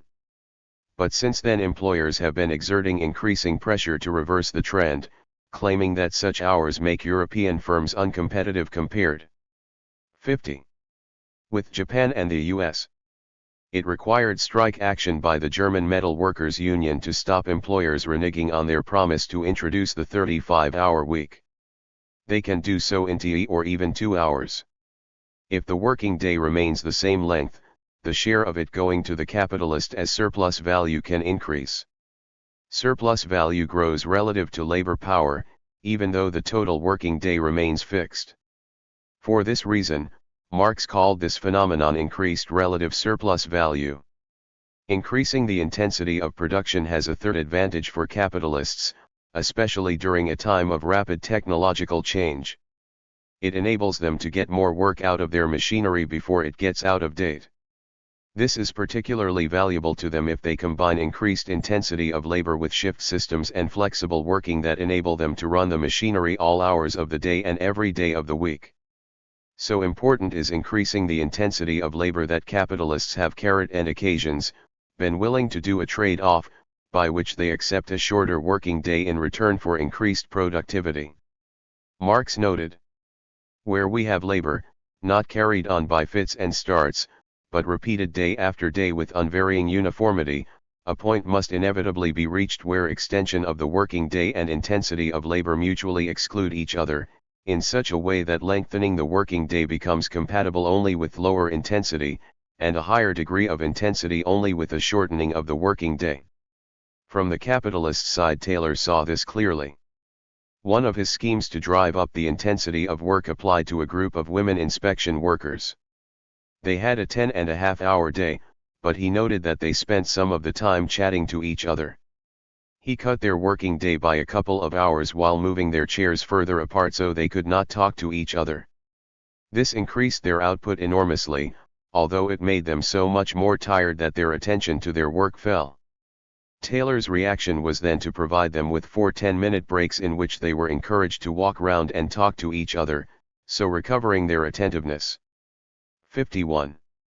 In a somewhat similar way, Henry Ford tried to insist that as well as working flat out, his workers had fixed spells of leisure and tried to supervise these so as to prevent the workers wasting them on things like alcohol, which would sap their working ability. The same attitudes persist in some companies today.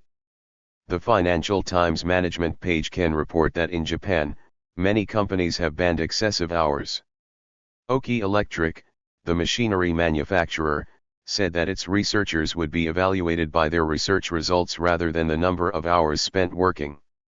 It goes on to report that in Britain too, there is concern about overwork, as many managers realize, for example, that unless employees take holidays and maintain a life outside work, they will fail to perform effectively. In fact, this talk of conceding a shorter working week in return for increased intensity of labor rarely gets translated into practice these days. In Japan, the working year has remained at 2,100 hours for more than a decade, with one male worker in 6 doing more than 3,100 hours.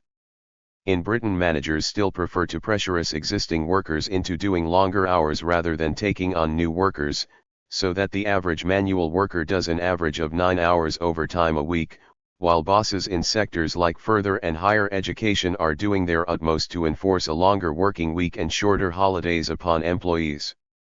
In Germany, employers, beaten back on their attempt to scupper the 35-hour week agreement, are now doing their best to force acceptance of Sunday working.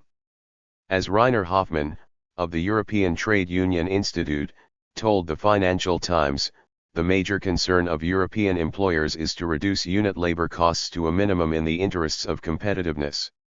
This has meant attempting to force workers to accept more flexible working patterns, with more shift working, more weekend working and more acceptance of annualized hours systems, which compel workers to do a longer working week than usual whenever it suits the employer.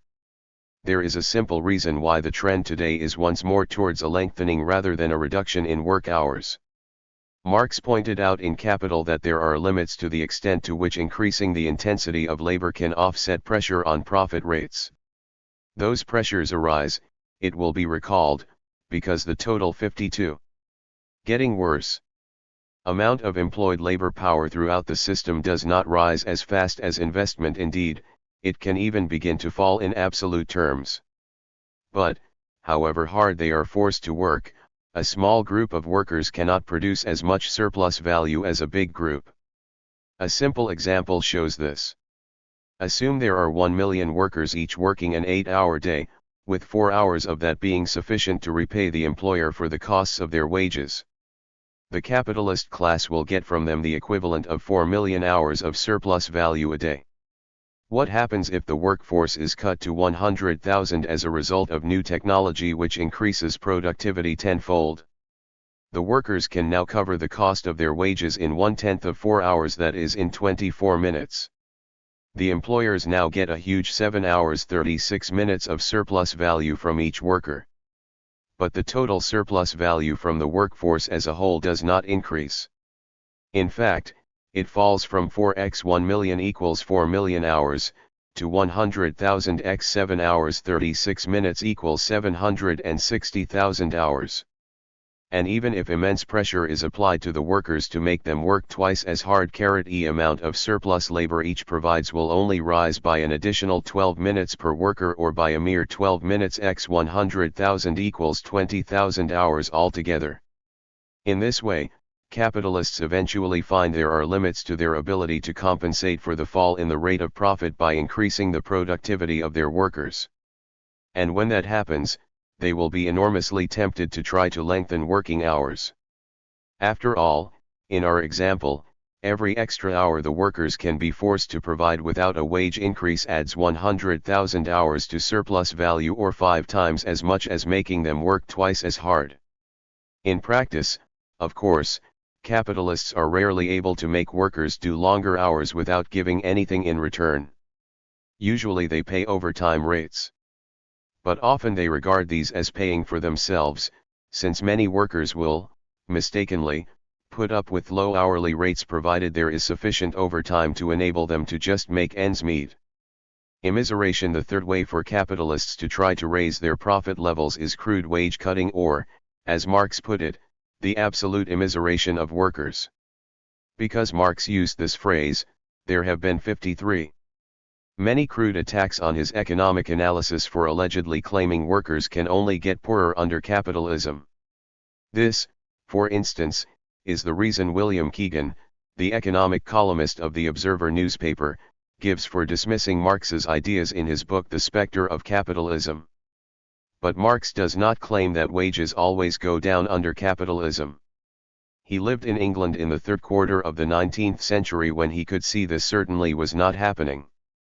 And he explicitly rejected the iron law of wages of the German socialist leader Lassalle, which held wages could never rise. Instead, Marx argued that capitalists would try to counter the downward pressure on profit rates by cutting back on the share of output that went to wages. When total output was rising, this was quite compatible with a limited increase in workers' living standards. There could be relative immiseration as the workers' share of output fell, without workers themselves getting worse off. In practice, capitalists are often trying to get workers to increase productivity in exchange for limited improvements in wages. So workers in the major European countries in the 1970s and 1980s saw small improvements in their living standards even during a period of crises. But they paid for these improvements by increased shift working, increased tiredness and increased stress. Thus a 1978 survey of 26-year-old men in Britain reported that 38% felt they were under severe nervous strain at work. A 1982 survey revealed that 19% of men and 23% of women in semi-skilled and unskilled jobs experienced emotional strain. A 1980s study found that machine-paced workers maintain high levels of adrenaline during off-the-job hours. Workers complained of an inability to unwind and relax after working all day. Additionally, they reported being too tired to interact with their spouse and children after working all day. The picture seems to be growing worse. Surveys by Swedish trade unions show that the proportion of workers who felt their jobs involved a high degree of stress or mental strain grew from 9% in 1970 to 15% in 1980, while the numbers reporting stress to some extent rose from 22% to 37%. Most blamed the escalated pace of work. The Swedish Institute for Social Research found a steady increase in the proportion of the population having stressful working conditions. Japanese surveys showed that rather than reducing workloads, the increasing use of robots and other microelectronic technology is resulting in getting worse. More overtime, less leave, and greater mental stress at factories and plants. And in Britain, a recent survey of managers by psychologist David Lewis shows that office workers are being put under too much stress and moving towards a Japanese-style working week of 12-hour days and work-filled evenings as office staff work harder than ever, with lunch breaks cut to 20 minutes. A point can be reached in which capitalists despair of raising profits sufficiently just by pushing down the workers' share of output and begin to pursue policies of trying to reduce wages absolutely.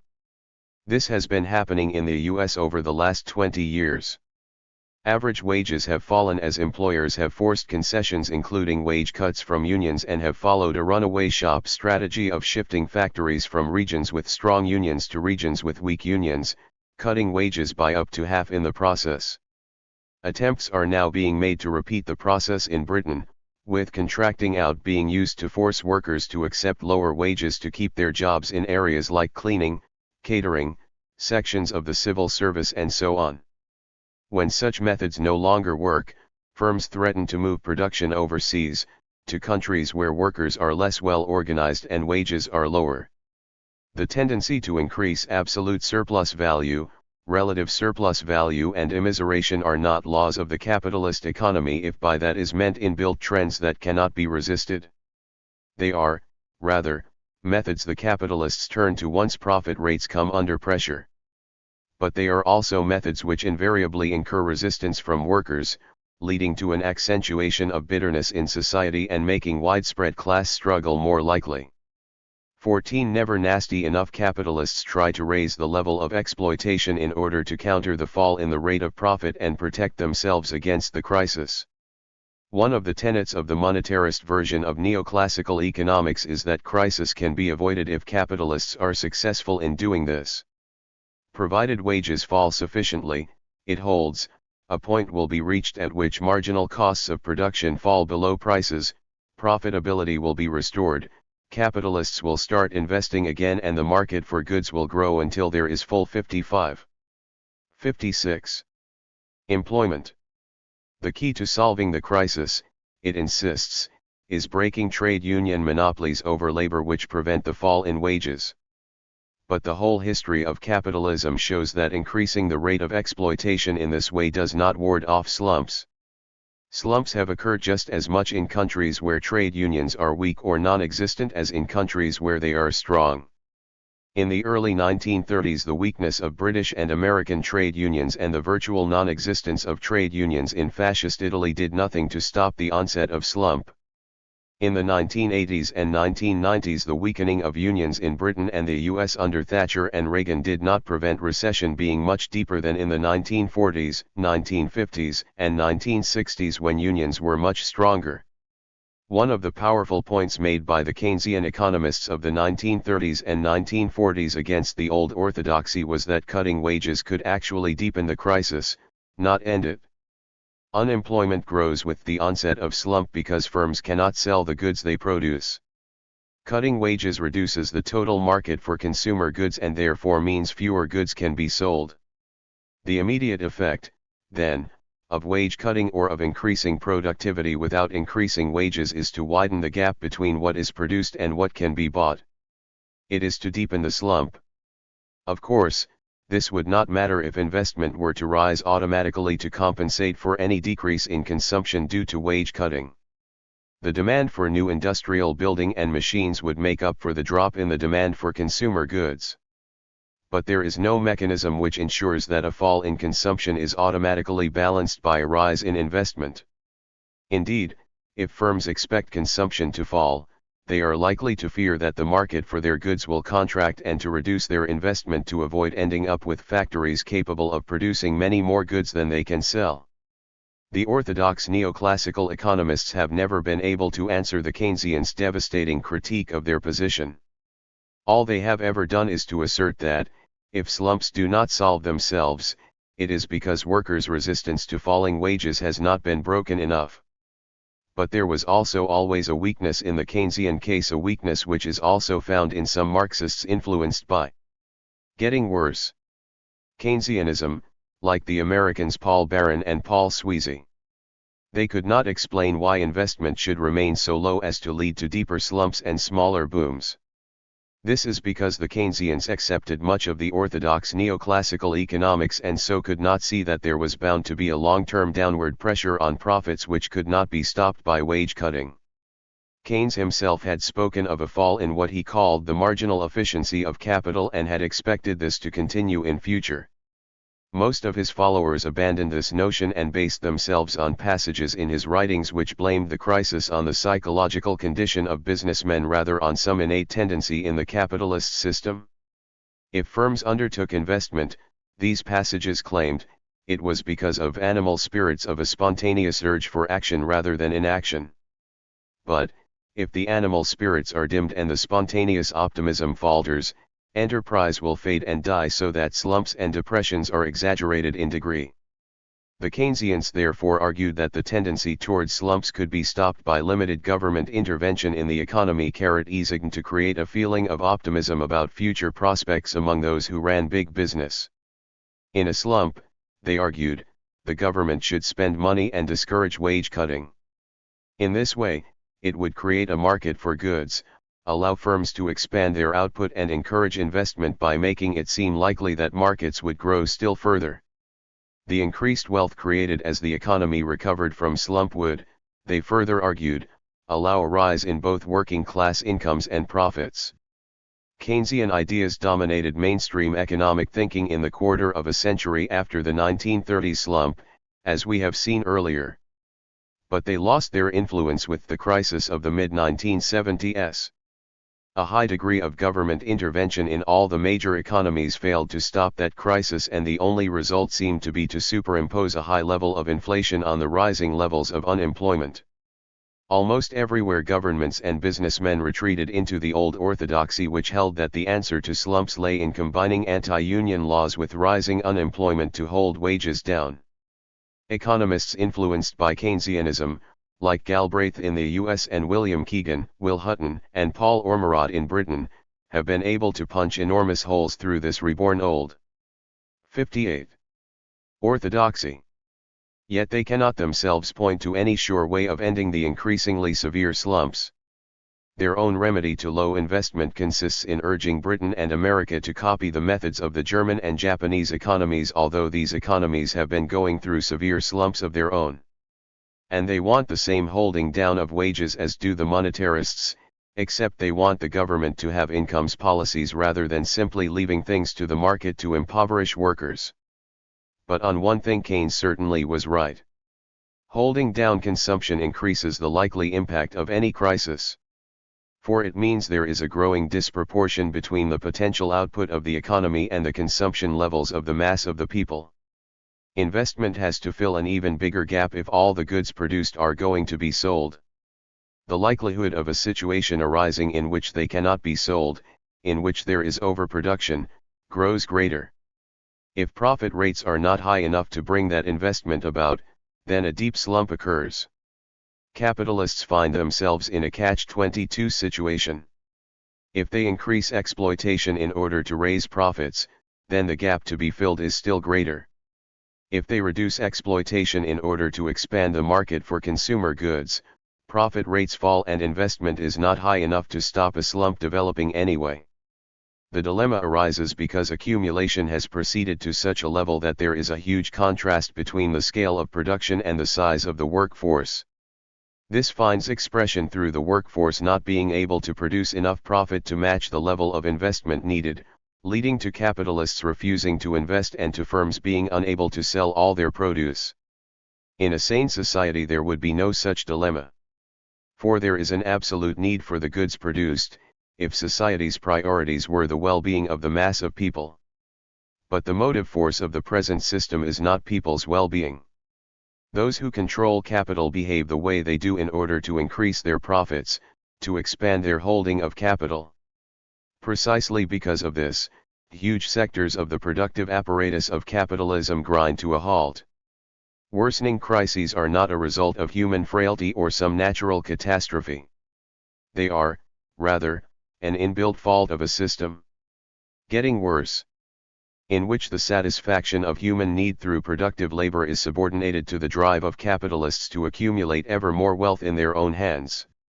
They show, in Marx's words, that the capitalist mode of production meets in the development of the productive forces a barrier which has nothing to do with the production of wealth as such, that the real barrier of capitalist production is capital itself. This is why deepening crises cause such perplexity to pro-capitalist economists of all sorts. Even those economists and politicians who want to reform the system take its basic features for granted. And so they end up seeing growing unemployment, deepening pools of poverty, the end of lifetime employment, growing insecurity, and ever greater pressures to work harder as natural phenomena like earthquakes or tempests, which we cannot prevent and have to learn to live with. 1.5 How the system keeps going. Conventional economics assume that capitalism will go on forever, with crisis as an accident that occurs sometimes. Marx's analysis, by contrast, shows that worsening slumps are endemic in the system. But that does not mean capitalism simply collapses of its own accord, or that slumps go on forever. In the century and a quarter since Marx finished Capital, the system has known booms, some going on for a very long period of time, as well as slumps, and there have been periods in which workers' living standards have improved, as well as periods in which they have got worse. What is more, the system as a whole has expanded massively over the long term. When Marx started his researches in the 1840s, industrial capitalism was characteristic only of the north of England, parts of Belgium and the northeastern seaboard of the United States, along with small patches of France and Germany.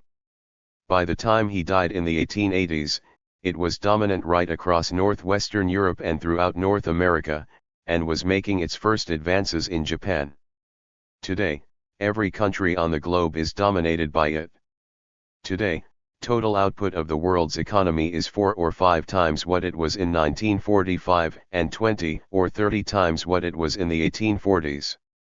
If Marx's account of capitalism had simply talked about the capitalist system stagnating or declining, it would clearly have 59/60 been just as mistaken as those orthodox economic schools that only talk about the expansion of the system. In fact, Marx insisted that alongside the tendency for the rate of profit to fall there exist certain countervailing factors. What were these countervailing factors? Some we have already looked at: the various measures capitalists take to raise the rate of exploitation and so push up profit rates. But in themselves these cannot stop crises. Neither can they halt the long-term trend for profit rates to decline, since, as we have also seen, a few workers exploited intensively cannot produce as much surplus value as a much larger group of workers less intensively exploited. Another factor that helped raise profit rates in Marx's own day was foreign trade. At that time the fully capitalist economies were surrounded by much larger pre-capitalist societies in Asia, Africa, Latin America, and Eastern Europe. The capitalists could use the crudest means to get hold of the wealth of these societies at below its real value and so raise their own profits. This is not a method that can work for any length of time today, now that the whole world is capitalist. The capitalists of one country can improve their position by forcing the rulers of other countries to sell them goods cheaply, as with Middle East oil in the 1960s and early 1970s.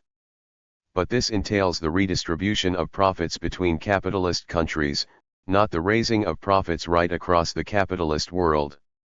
For Marx, a third countervailing factor was vitally important, and remains so today. This is the way in which each individual crisis has an impact on the long-term trends within the system. Crises are devastating for capitalism.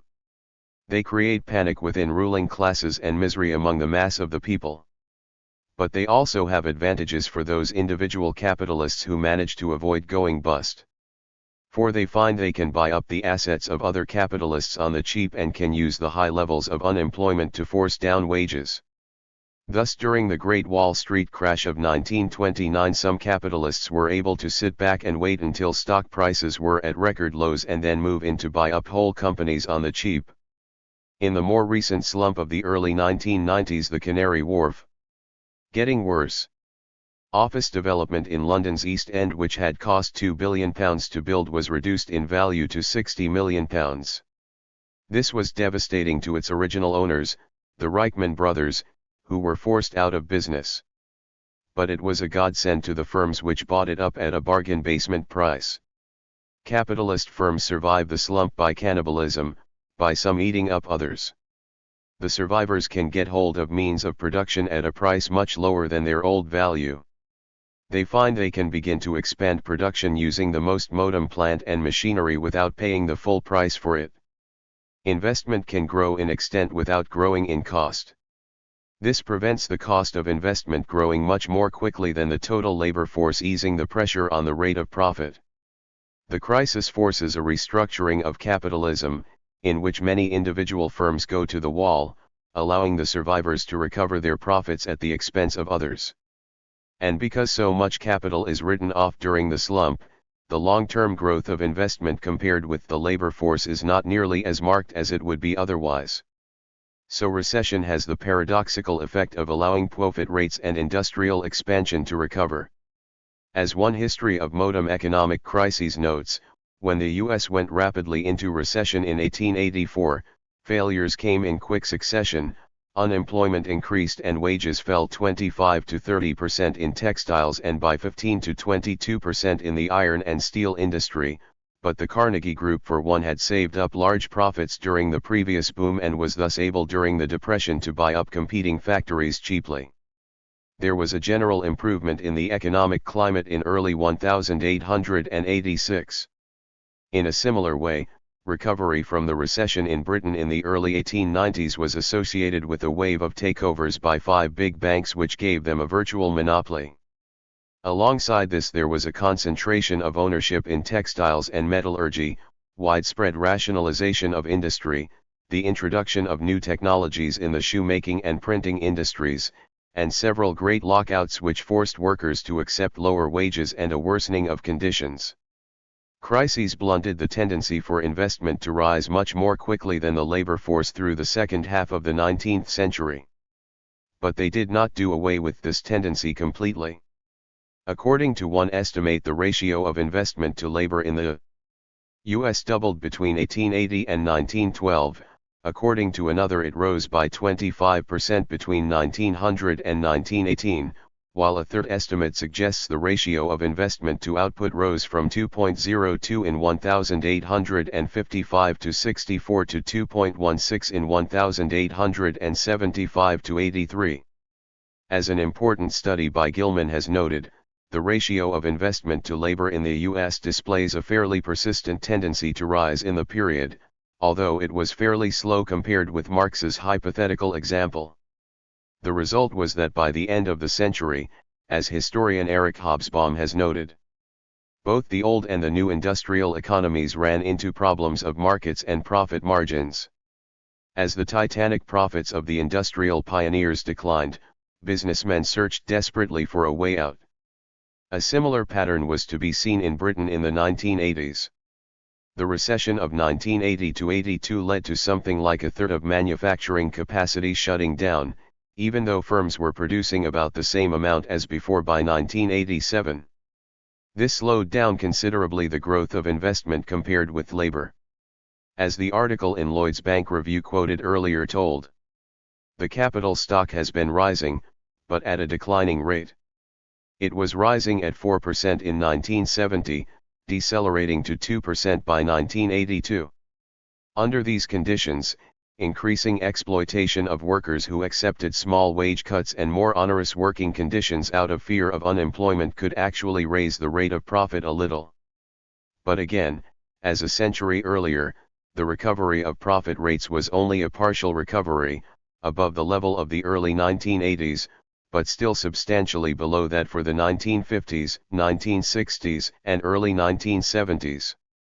This was brought home in a devastating fashion when boom suddenly gave way to slump, first in Britain and the US, then in France, Germany, and Japan, in the early 1990s. 62. Chapter 4. Getting Bigger. 16. The concentration of capital. The way in which recession can ease some of the long-term problems of capitalism has led some supporters of the system to claim there are no such long-term problems. People like former Tory Chancellor of the Exchequer Nigel Lawson say that recurrent crises are nothing to worry about, since slumps are invariably followed by booms. The Austrian school of economists including Hayek positively revel in the destruction of the slump since, they say, it is creative, laying the ground for the production of ever greater amounts of wealth. A variant of this argument is to be found among some people influenced by Marxism. The restructuring of the system and the devaluation of capital that occurs in a recession, they say, allows the system to purge itself of all the downward pressures on the rate of profit. As a result, there need be no long-term tendency for slumps to get worse or booms to be shallower and shorter. The alternation of boom and slump may have horrible effects for workers, they imply, but there is no reason why the system cannot go on as it is at present indefinitely. Nor, they sometimes add, is there any reason why a labor-type government should not be able to improve the condition of workers within the system? But any such argument ignores something else that happens to capitalism as it gets older. The number of competing firms tends. 63.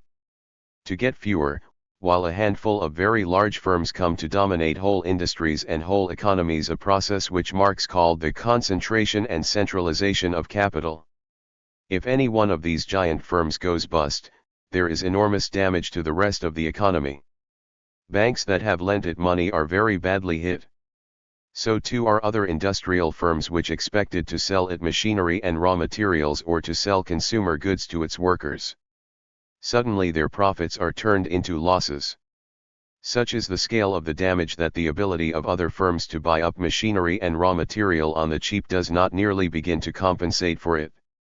Instead of the destruction of some firms benefiting others, what threatens to develop is an economic black hole that sucks into it profitable and unprofitable firms alike.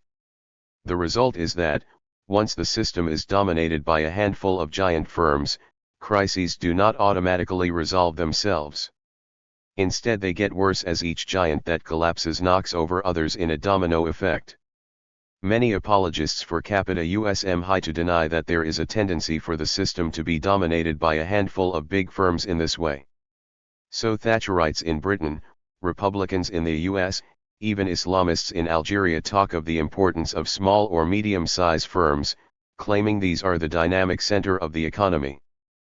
But this ignores the way that each crisis leads to some firms eating up others, concentrating capital in fewer hands. Of course, new firms do arise as individuals find, by luck, judgment or crookery, that they are in a situation to set themselves up as capitalists. And, as Marx noted, these new firms, in their eagerness to break into the big time, sometimes show themselves to be much more innovative and competitive than their larger rivals. So, for instance, in the 1970s and 1980s many advances in computing, especially as regards software, were made by medium and small companies. But the great majority of these firms did not survive very long and were soon taken over by giants, either pre-existing ones or new ones. By the 1990s 3 or 4 giant firms dominated the field internationally. More generally, the Financial Times could report in the autumn of 1992 that, a new generation of entrepreneurs that prospered in the boom of the 1980s is systematically being wiped out. The result of such a wiping out of small firms in recession after recession for a century and a half has been the increasing dominance of the giants. As Hobsbawm says, already a century ago, 64. The formation of trusts and cartels characterized Germany and the US in the 1880s. By 1897 there were 82 industrial combinations with a capitalization of more than $1,000 million. In the 3 years 1898 to 1911 great combinations were formed with a capitalization of $1,140 million, and the greatest combination of all, U.S. Steel, appeared in 1901 with a capitalization of $1,400 million. The process was further accelerated during the interwar years, when in each country a handful of firms came to dominate each industry. For example, Ford, General Motors, and Chrysler in the U.S. motor industry, ICI in the British chemical industry, or Krups and Thyssen in German heavy industry. By the 1970s the degree of economic concentration was such that in the U.S. the 100 biggest firms owned 48.4% of industrial assets, and in most industries there were 2 or at the most 3 major competitors. In Britain at the same time the 100 largest firms produced 49% of total output, and in many industries, like chemicals, food processing, detergents, mainframe computers and car components, there were at most 2 competitors. The recessions of the last 20 years have resulted in still further concentration, with a series of takeovers and alliances between firms that cross national boundaries, so that a firm trading under a U.S. name may well be owned in Britain or France, and one trading under a British name owned in Japan. This is especially true of finance and of the major industries: telecommunications, computers, aerospace, motors, chemicals, food processing, pharmaceuticals, but it is also increasingly true of banking and of a vast range of service industries, from private security to film production. Today estimates suggest that the 500 biggest transnational corporations control 2/3 of world trade, with the 15 biggest including companies like General Motors, Exxon, IBM, and Royal Dutch Shell having a combined income greater than that of over 120 countries. If any of these giants goes bust, far from helping to clear out the system it makes problems worse. The result is that, despite what governments say about the wonders of the free market, they panic when the market threatens the future of any giants, and do everything they can to keep these corporations afloat. This was already shown a century ago, when British authorities committed to the market and free trade rushed to prop up. 65. Barings Bank, the first time it was on the verge of collapse. It was shown on a wider scale in the interwar years, when in one country after another right-wing governments intervened, nationalising firms if necessary, to stop the collapse of major banks and major industries. It was shown again in the 1980s, when the Bush government in the U.S. intervened to bail out the savings and loan institutions, and the Thatcher government organized a lifeboat operation to salvage the Johnson Matthey Bank. There were more outright bankruptcies in the early 1990s than there were in the recessions of the mid-1970s or the early 1980s, at least, in the US and Britain. The SNLS may have been propped up, but a number of big firms on both sides of the Atlantic went to the wall: the giant airline Pan Am, the huge international bank of Credit and Commerce International, the conglomerate Polypec, the property giant Olympia and York, the world's biggest printing concern, Maxwell Communications Corporation. However, that is not the end of the matter. Even outright bankruptcy did not have the positive impact on the rest of the system it once had. For most of the capital of such giants is not owned by individual shareholders who bear the losses of such collapses and leave other big firms to gain. Instead, the main shareholders are banks and other financial institutions, and they must seek to recoup their losses from the remaining, profitable sections of the system. So it was the banks who had to pay much of the cost for the collapse of Maxwell, Olympia, and York, Pan Am, Polypec and so on. In the wake of this, the banks sought to make up for these losses by raising their interest rates to other borrowers, including other big firms. When individual shareholders suffer, this is advantageous to the system as a whole, enabling it to prosper as the shareholders and their capital are written off. But when the giant financial institutions suffer, the situation is very different. The losses incurred have to be borne by these institutions and so serve to reduce profitability through the rest of the system. This intensifies rather than alleviates its tendency towards crisis. The clearest sign of this was the continuing high level of long-term interest rates right through the recession, generally twice as high as in the 1960s, and in marked contrast to what happened in the recession of the early 1980s, when real interest rates were negative. Instead of clearing room for the rest of the system to resume profitable growth, the bankruptcies of modern-day multinationals put a bigger burden on it. 17. Imperialism and war. Capitalism's long-term problems were already visible more than a century ago during the Great Depression of the 1880s, when Carnegie complained about the intractability of crises. They were visible again during the 1930s, when some commentators spoke of capitalism's final crisis. In both cases, capitalists and workers alike found themselves waiting for a recovery that it seemed would never come. Yet not only did capitalism recover on both occasions, but the post-depression years were some of the most dynamic in the history of the system. This was especially true of the expansion which took place from the 1940s to the early 1970s. The period saw a long boom that involved the biggest and most sustained spell of expansion in the history of the system. These experiences led people both at the turn of the century and again in the 1960s to claim that capitalism was gradually giving way to a better form of society, which was not on the verge of collapse, which did not need to experience periodic slumps, and which did not lead to ever more bitter class confrontations. In fact, on both occasions capitalism discovered new mechanisms for offsetting the tendency of crises to get deeper. But these were temporary measures, and as their effects wore off, crises returned with a vengeance. The main mechanism at the end of the last century was for capitalism to reach out beyond its original heartlands in Western Europe and North America, a process which became known as imperialism. In the 1870s and 1880s, the major capitalist powers set about expanding and consolidating their hold on much of the rest of the world. British governments extended the old British Empire to take in about a third of the Earth's surface, including half of Africa, the whole Indian subcontinent and much of the Middle East. French governments seized Indochina and most of the rest of Africa, and began to dominate the Lebanon. The United States seized the Philippines from Spain and took control of the nominally 68 independent states of Cuba and Central America. Holland spread out from its base in Java to take over all of what is now Indonesia. Belgium took the Congo. Italy seized Tripoli and Somalia. Germany began to dream of a colonial empire of its own, colonizing Tanganyika and Southwest Africa, and trying to establish a base in North Africa. All the major European powers established zones of influence in China, effectively dividing the country between them. By 1914, the only country in Africa to remain independent was Ethiopia, while in Asia, apart from divided China, only Afghanistan and Thailand were not ruled directly from Europe. The European powers carved out these empires because their financiers and industrialists believed there were vast profits to be made there. They saw control of territory as the key to getting cheap raw materials and so gaining an advantage over other capitalist countries.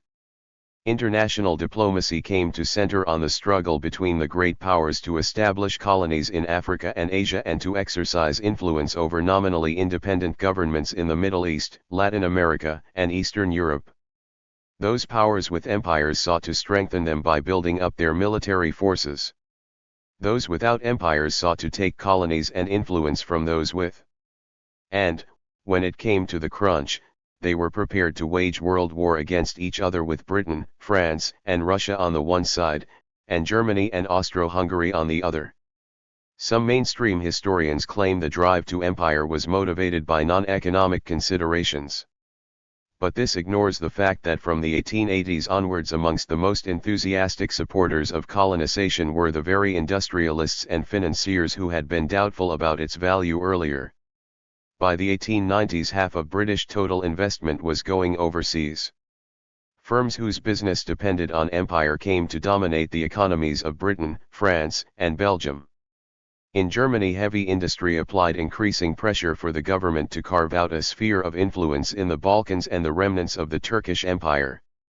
As Eric Hobsbawm has quite rightly noted, political historians have professed to find no economic reasons for the virtual division of the world between a handful of West European powers in the last decades of the 19th century.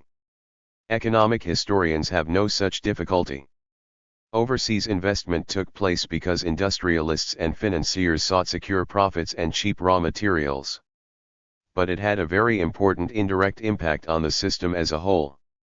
If half of investment went overseas, there was a 50% reduction in the funds available for investment at home. Firms became less worried that if they did not undertake labor-saving investment, their domestic competitors would. So overall investment no longer rose faster than the employed labor force. Indeed, the ratio of investment to output in Britain actually fell from 2.16 in 1875 to 83 to 1.82 in 1891 to 1901. Profit rates were able to rise, and the long-drawn-out capitalist pessimism of the 1880s gave way to a new period of optimism and boom. Unemployment, which had risen to over 13 to 14% 3 times in the Rs of the Great Depression, was less than 10% from 1895 to 1912. No wonder the dominant ideas in the newly founded Labour Party in Britain were gradualist. No wonder too that revisionist and gradualist ideas were increasingly influential in the supposedly Marxist German Social Democratic Party. For a time it did seem to superficial observers that capitalism could provide security and improved living standards for workers. But the period of capitalist prosperity did not last long. Imperialism was only able to counter falling profitability for a couple of decades. Opportunities for investment overseas eventually began to run out, and profits made on existing investments started to flow back into the advanced capitalist countries. By the end of the first decade of the present century, this was raising the level of funds-seeking profits in Britain back to that of 20 years before. The ratio of investment to labor in industry rose, according to one calculation, from 1.92 in 1891 to 92 to 2.19 in 1908-13, that is, to a slightly higher level than on the eve of the Great Depression of the late 1870s and early 1880s. Not surprisingly, there were new signs of downward pressure on profit rates, and the crises got more serious, with unemployment rising back to about 15% by 1913 to 1469. At the same time, the pressure for capitalist states with small empires to get a share of the action led to repeated clashes with established imperialisms.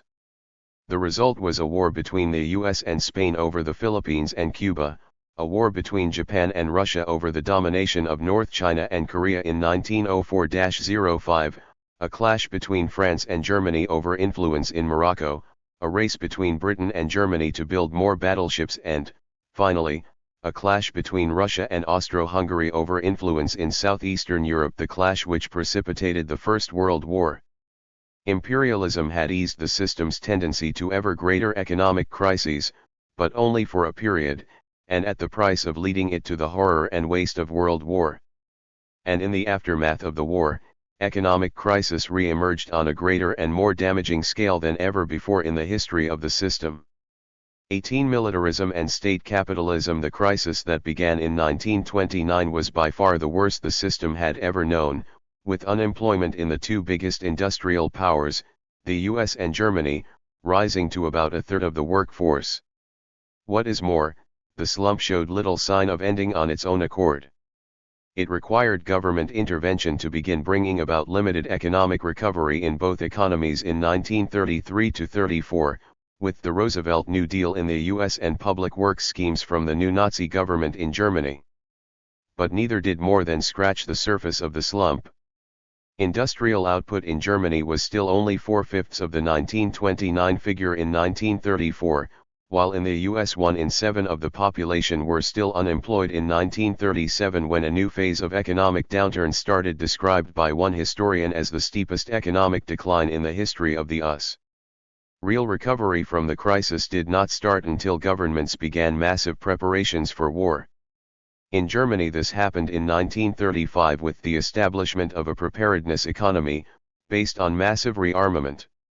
It did not happen in the US until 1941 when the country entered the Second World War. As J.K. Galbraith pointed out, the Great Depression of the 1930s never came to an end. It merely disappeared in the Great Mobilization of the 1940s. Preparation for war had some of the same benefits for capitalism as imperialism, of which it was a logical extension. It offered giant firms the opportunity to seize control of raw materials and industrial plant from their rivals in other countries, as when German big business took over the economies of Czechoslovakia and Poland and began to challenge British big business for control of the Middle East's oil with the Desert War in North Africa, or when Japanese big business seized plantations previously run by British, French, and Dutch companies in Vietnam, Indonesia and Malaya. What is more, preparation for war provided firms with a state-guaranteed market for their goods which was not affected by fluctuations in the rest of the economy. The demand for food and consumer goods went up and down with boom and slump. So did the demand for factories to make these things and ships and trucks to move them. But the demand for tanks, battleships, and military aircraft rose so long as governments continued to arm themselves. In fact, the state did not merely order arms from the private sector. It increasingly planned the whole economy, if necessary, nationalizing private firms in order to make sure arms were produced on time and in the right quantities. In Nazi Germany from 1935 onwards, the state took control of much of the banking system in order to ensure that their deposits were used to finance the arms drive. Industrial concerns were compelled by law to deposit all profits above a certain level with the state for the same purpose. Under the four-year plan of 1936, Göring was made economic dictator. His aim was to push through an investment program of 6 to 8 billion marks, whether it was profitable or not, using every method: investment subsidies, tax exemptions, guarantees of prices, orders, and profits.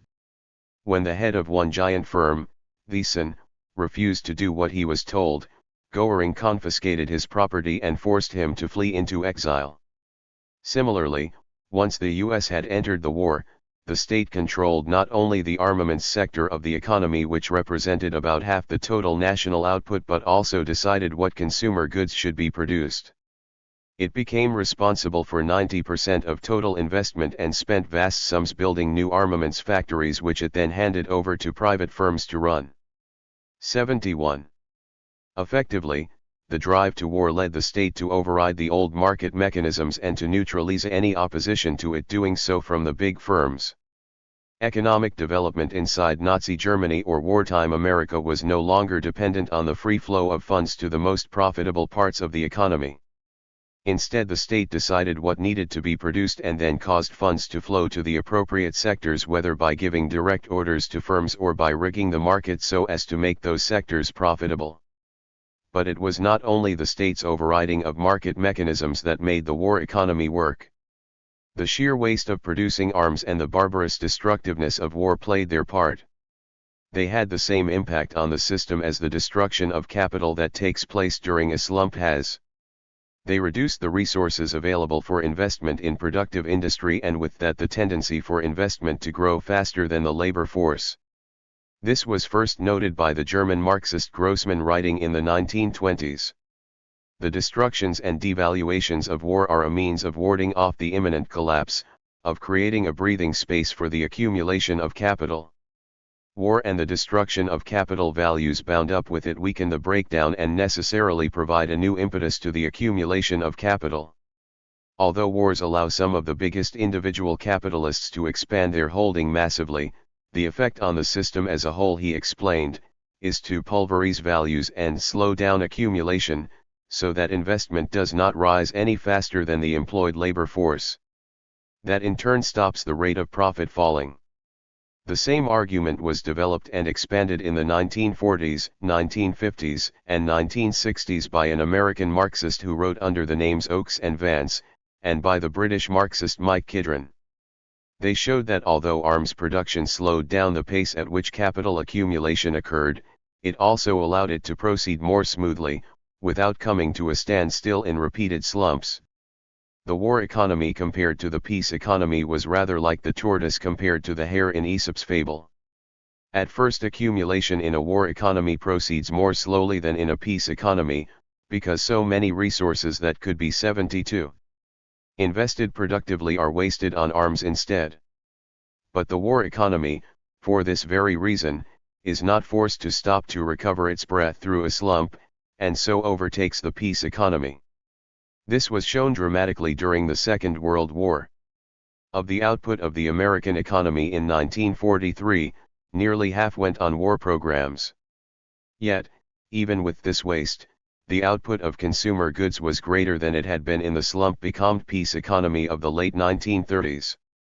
And even after being taxed to pay for some of these arms, the profits of American companies were more than twice as high in the war years as they had been in 1938. It was shown again in the Cold War years between the late 1940s and the mid-1970s.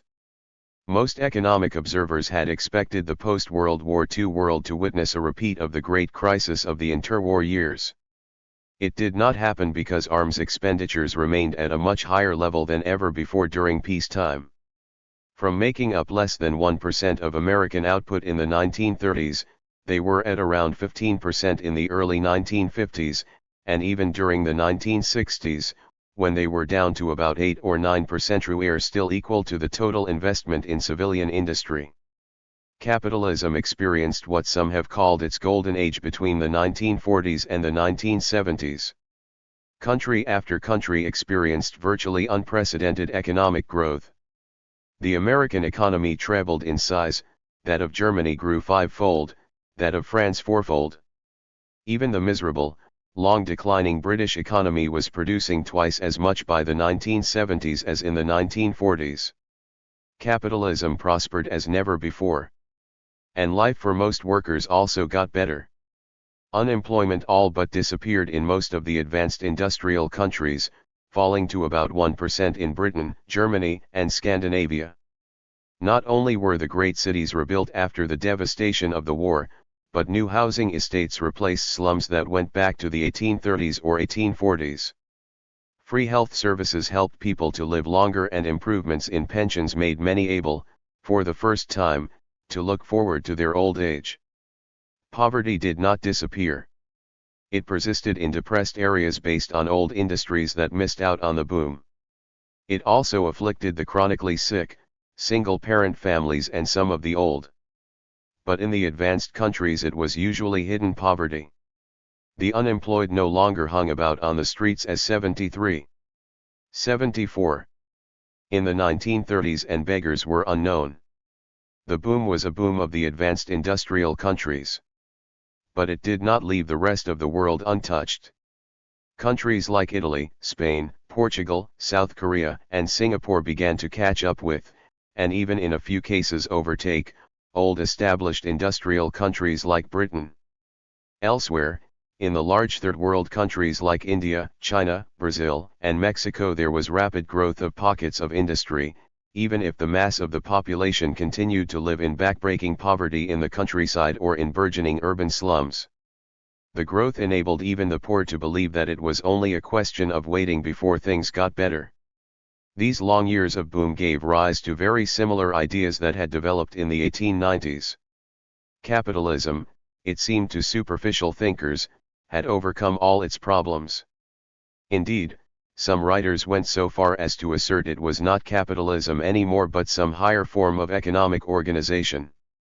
Yet none of this expansion of the system could have occurred without the horrors of World War II, the immense waste of the post-war arms economy, and the immense danger to the whole of humanity from the nuclear arms race.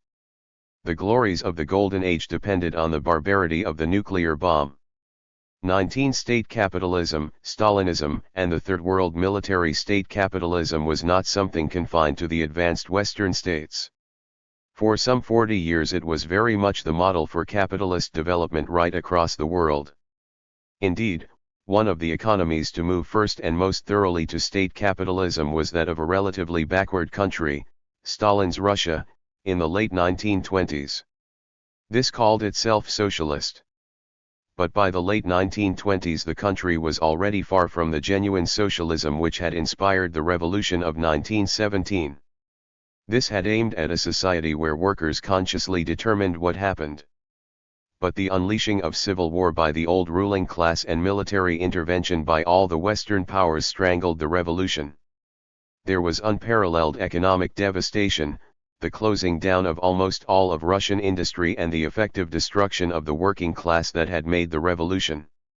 Without the working class there could be no workers' democracy. The revolutionaries who had led the revolution had remained in power in the early 1920s. But their rule increasingly depended on a bureaucracy made up of many of the administrators of the old Tsarist Empire together with a new layer of full-time party functionaries headed by Joseph Stalin.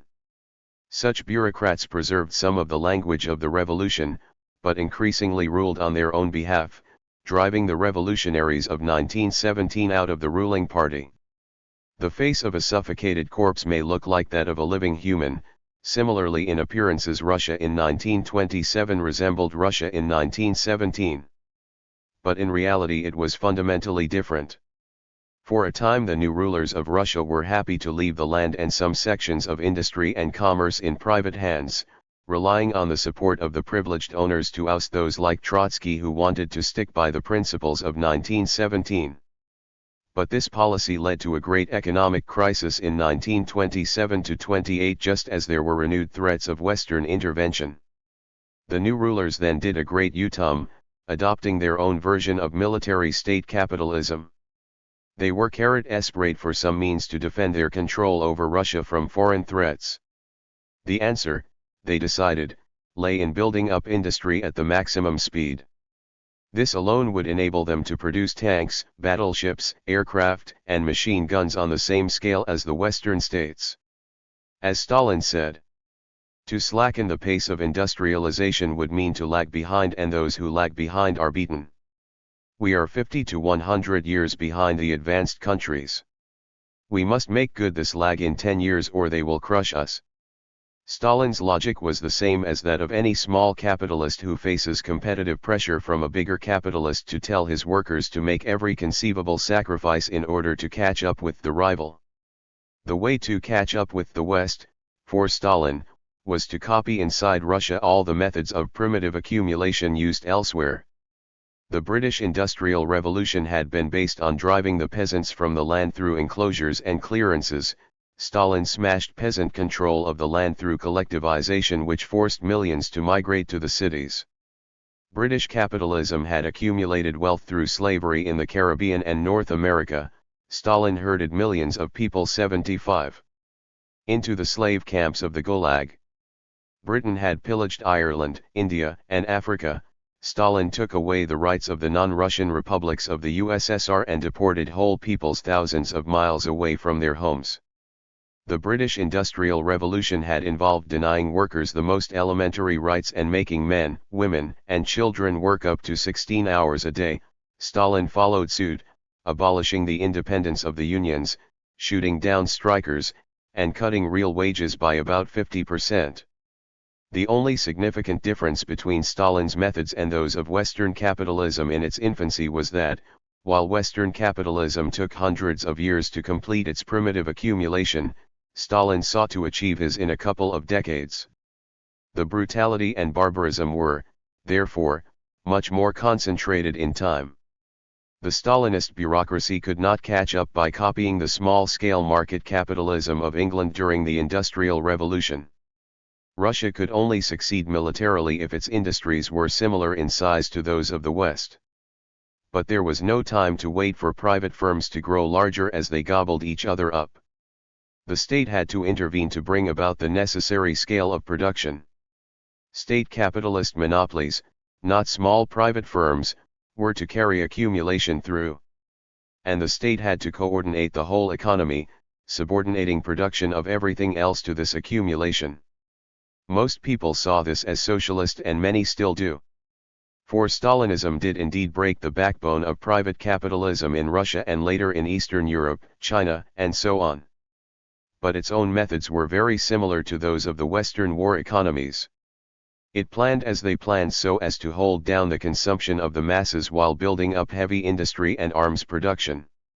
As Michael Kaiser, one of the foremost Western writers on the East European economies, notes, the new socialist planners in the region after 1945 often simply took over the methods established during wartime German occupation.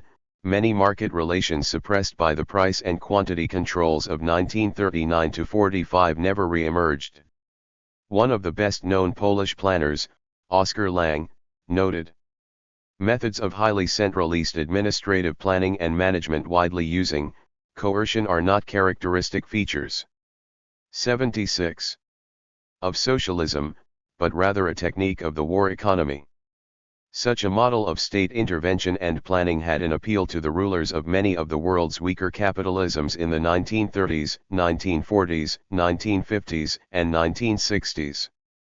Mussolini's Italy responded to the crisis of the 1930s by setting up two huge state-run firms, IRI and ENI, to build up new industries. In Brazil and Argentina, authoritarian governments put state-run industries at the head of the economy. The rulers of former colonies like India, Egypt, Syria, Iraq, and Algeria looked to massive levels of state ownership and five-year plans to bring about industrialization. So too did Kuomintang-ruled Taiwan and the military dictatorships of South Korea. Right-wing French governments adopted an approach called indicative planning, while even Britain briefly drew up a long-term plan in 1966. The motives were everywhere the same as Stalin's had been. The rulers of less competitive capitalist countries needed the state to pool their resources and to protect them from the immediate effects of fluctuations in the world market. Otherwise they would never be able to face up to the industries of their bigger and more competitive rivals.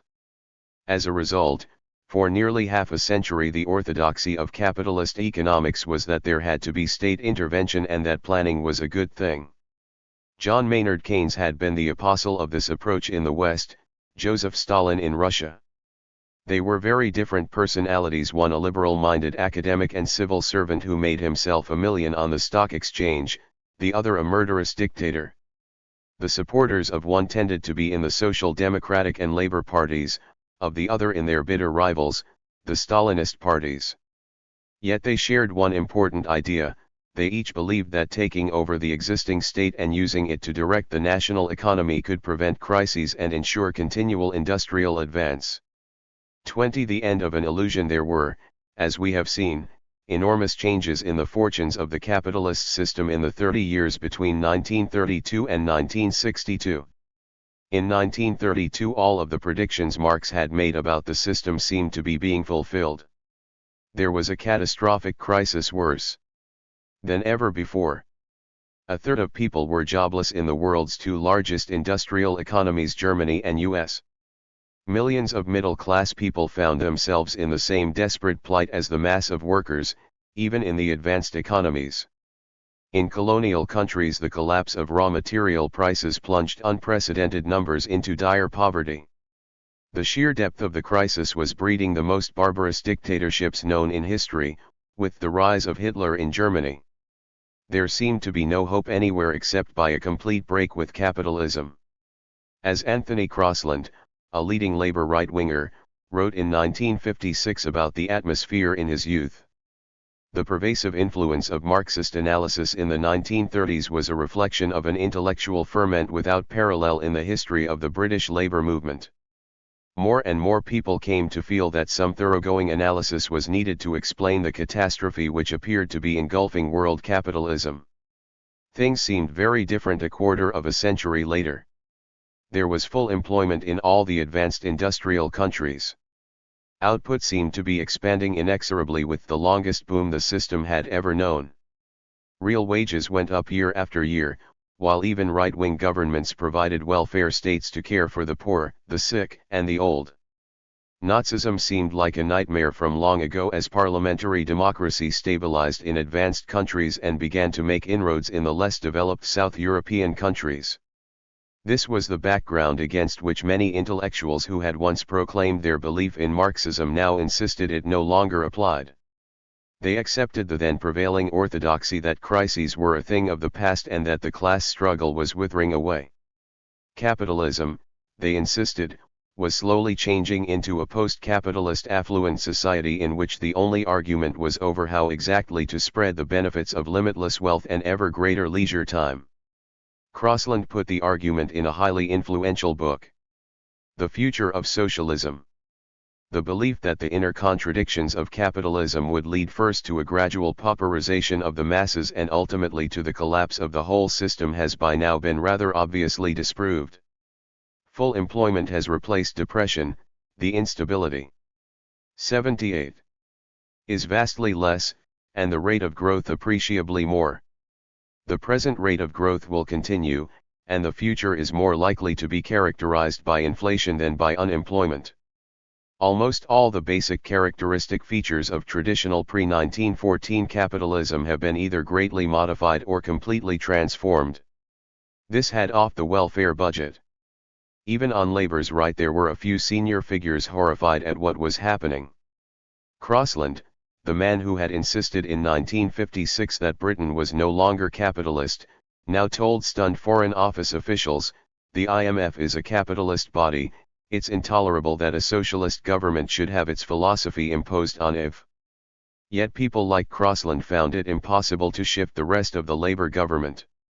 The only alternative they could suggest to the IMF program was to impose import controls, as governments right across the world had done in the 1930s. But their colleagues and their advisors insisted these would not work, and they ended up caving into exactly the policies of unemployment and welfare cuts that Keynesians had once said would never again be necessary. The experience of the British Labour government was not an isolated one. It was repeated in the 1980s in France, where the Mitterrand Socialist Party government abandoned Keynesian attempts at reflation for policies that resulted in nearly 4 million unemployed, and in Sweden, where a Social Democrat government followed policies which left the archetypical Social Democrat dreamland suffering 14% unemployment. The harsh reality was that Keynesianism did not work. For a time in the early 1980s a last attempt was made to revive Keynesian policies in Britain by the left of the Labour Party. They elaborated an alternative economic strategy which they entitled socialist. In fact, it centered on the old belief of Keynes and Crossland that a high degree of state control, including import controls, could lead the private capitalist section of the economy out of recession. In any case, by the late 1980s many of the best-known proponents of the policy had abandoned it. Former leading left-wingers like Robin Cook, David Blunkett, and Clare Short were soon to endorse the new Clause 4 with its espousal of the rigors of the market. 21 fatal flaws. The failure of Keynesian state intervention to stop capitalist crisis in the West was matched by the Stalinist economies of the East sliding into crisis.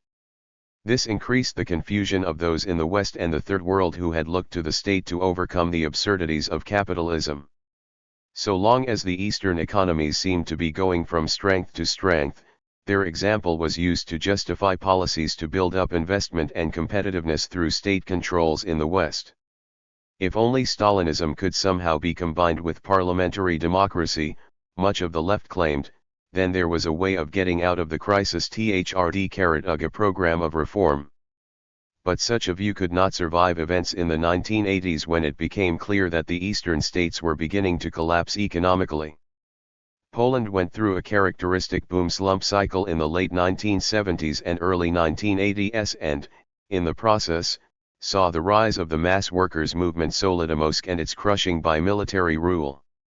From 1986 onwards the leader of the USSR, Mikhail Gorbachev, revealed its economy was suffering from stagnation until he himself fell from power as stagnation gave way to a slump as great as that in the West in the interwar years. As the Berlin Wall fell and the USSR disintegrated, many of those who had seen socialism as a mixture of Stalin and Keynes now claimed that capitalism had proved its superiority to socialism. In reality, what failed was not socialism, but the strategy of overcoming the old crises of market capitalism through state capitalism. This left rulers and ruled alike helpless in the face of further crises, as was shown in the West with the deep recession which began in 1990 and in the East with the failure of privatization and the market to bring the deepening slump to an end. There had been a phase of capitalist history during which the methods of military state capitalism could ward off crises. But the 81 phase had passed. Then nothing governments tried could put things right again. This had been foreseen by the pioneering Marxist studies of military state capitalism made at the height of the post-war boom by people like Vance and Kidron. They had pointed out in the 1950s and 1960s that military state capitalism contained inbuilt flaws which were ignored by Keynesians and apologists for Stalinism alike. First, competition between the great powers led them to undertake forms of military production that involved ever greater amounts of capital investment per worker. Typically, bomber production was increasingly supplanted by missile production, battleship production by nuclear submarine production. Plants like Boeing's in Seattle, which had once employed 120,000 people, would soon employ less than half that number. Consequently, a level of arms spending that would provide full employment for the economy as a whole in the early 1950s would not be able to do so by the early 1970s. Second, arms spending by the great powers provided a market for many smaller countries that did not themselves spend significantly on arms. So the US, spending more than 8% of its national product on arms, bought TVs, cars, and steel produced from Japan, which, spending less than 0.5% on arms, was able to devote massive resources to updating its civilian industries. The industries of the low arms producing countries grew more quickly than those of their high arms competitors, and they came to make up a much bigger portion of the world system than they had 2 or 3 decades earlier. At the same time, the high arms producers were under pressure to compete in civilian industries by diverting resources to them from arms. In the US, the proportion of national output going into arms fell from about 12% in the early 1950s to around 7% in the 1970s. But a decline in the overall proportion of the world system's investable resources going into arms production was to bring back to life all the old forces that create economic instability throughout the system. So the 1970s saw the first recession since the 1930s, affecting all the major Western economies at the same time. These years also saw the revival on a huge scale of the old tendencies pointed to by Marx for investment throughout the system to rise much more quickly than the employed labor force and for the rate of profit to fall. Finally, a third trend that had developed during the Great Boom fatally hampered the ability of national governments to cope with the crises. The massive expansion of the system had been accompanied by a massive growth of world trade, at about twice the speed of world economic output. The sums flowing between banks in different countries on a typical day came to dwarf the foreign exchange deposits of national governments. This made it increasingly difficult for these governments to keep a check on what capitalists were doing with their funds. In the 1950s, most governments assumed they could, for instance, establish a fixed exchange rate for their currencies. By the late 1980s, many felt incapable of doing so. The growth in trade was accompanied by an internationalization of finance and production, as only firms that operated across national boundaries could afford to invest in the most advanced forms of technology. A handful of multinational giants came to dominate the aircraft industry, the computer and software industries, the motor industry, the telecommunications industry, the shipbuilding industry. Capitalist governments which stopped their own national industries from collaborating with these firms risked losing access to the most modern techniques. But those that opted for collaboration handed control of key sections of industry to multinational capitalists whose concern was international profits, not national capitalist stability. Governments found themselves increasingly powerless just as crises erupted on a scale not known for half a century. The British government in 1976-77 and the French government in 1981-82 were crippled by flights of currency the moment they followed even the most minimal Keynesian methods. The political leaders of a host of third world and newly industrializing countries learned the same lesson the hard way in the course of the 1980s. As their economies began to show signs of crisis, they rushed to embrace the market and structural adjustment programs provided by the IMF and the World Bank, in the futile hope that free market capitalism would succeed where state capitalism was failing. Things were not all that different in the eastern states. They found their growth rates declining and their economies increasingly crippled by their attempts to compete from within narrow national boundaries with the larger Western economies. Even the 83 biggest of the Eastern economies, the USSR, was less than half the size of the US economy whose arms production it tried to keep up with. When the US undertook a new round of arms spending with the Second Cold War of the 1980s, the rulers of the USSR suddenly found they could cope no longer. The only way out of this seemed to be to abandon the centrally directed military state capitalist economy for the free play of the uncontrolled world market, with its unpredictable ups and downs. Hence the sudden discovery by the rulers of all the Eastern Bloc countries, from Hungary and Poland to China and Vietnam, that socialism did not work, a discovery which shattered the confidence of all the Western and Third World admirers of the old state capitalism. Hence too the remarkable spectacle of many lifelong socialists in the West and the Third World embracing the joys of the market economy in 1989-90, just as it was about to enter a new, devastating recession which proved how little, in essentials, it had changed since Marx tore its pretensions apart. Chapter 5. Things Fall Apart. 22. A new stage. Capitalism in the mid-1990s seems as different to capitalism in the mid-1950s as that did to capitalism in the T/Y 1930s. Once more we are faced with high levels of joblessness, recurrent recessions, huge pools of poverty. Overproduction combines with cuts into welfare budgets and a downward pressure on wages that reduces still further the market for what is produced. Once again there is despair even among supporters of the existing system about its prospects. Will Hutton sums up a widespread mood when he writes of Britain.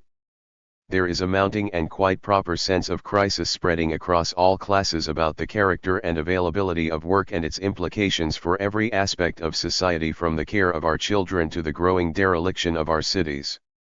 Insecurity, low wages, and wasted talent are widespread, and the problem touches professions and occupations once thought inviolable. 1 in 4 of the country's males of working age is now unemployed or idle. The numbers living in poverty have grown to awesome proportions, and signs of social stress from family breakdown to the growth of crime mount almost daily. 1 in 3 children grows up in poverty. The country is increasingly divided against itself, with an arrogant officer class apparently indifferent to the other ranks at 85 commands. This privileged class is favored with education, jobs, housing, and pensions. At the other end of the scale, more and more people discover that they are the new working poor, or live off the state in semi-poverty. In between there are growing numbers of people who are insecure, fearful for their jobs in an age of permanent downsizing, cost-cutting and casualization, and ever more worried about their ability to maintain a decent standard of living. Hutton tries to blame what is happening not on the tendencies of capitalism in general, but on the peculiarities of its British form, which he claims is distorted by the role of the financial institutions of the City of London.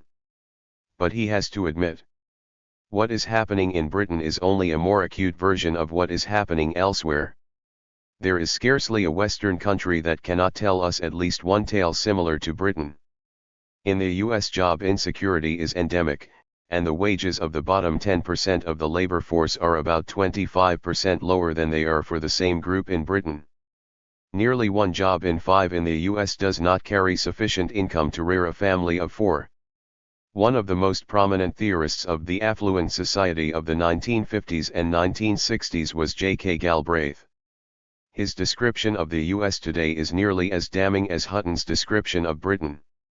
In 1988, the top 1% of family groupings had annual incomes that averaged $617,000 and controlled 13.5% of all income before tax.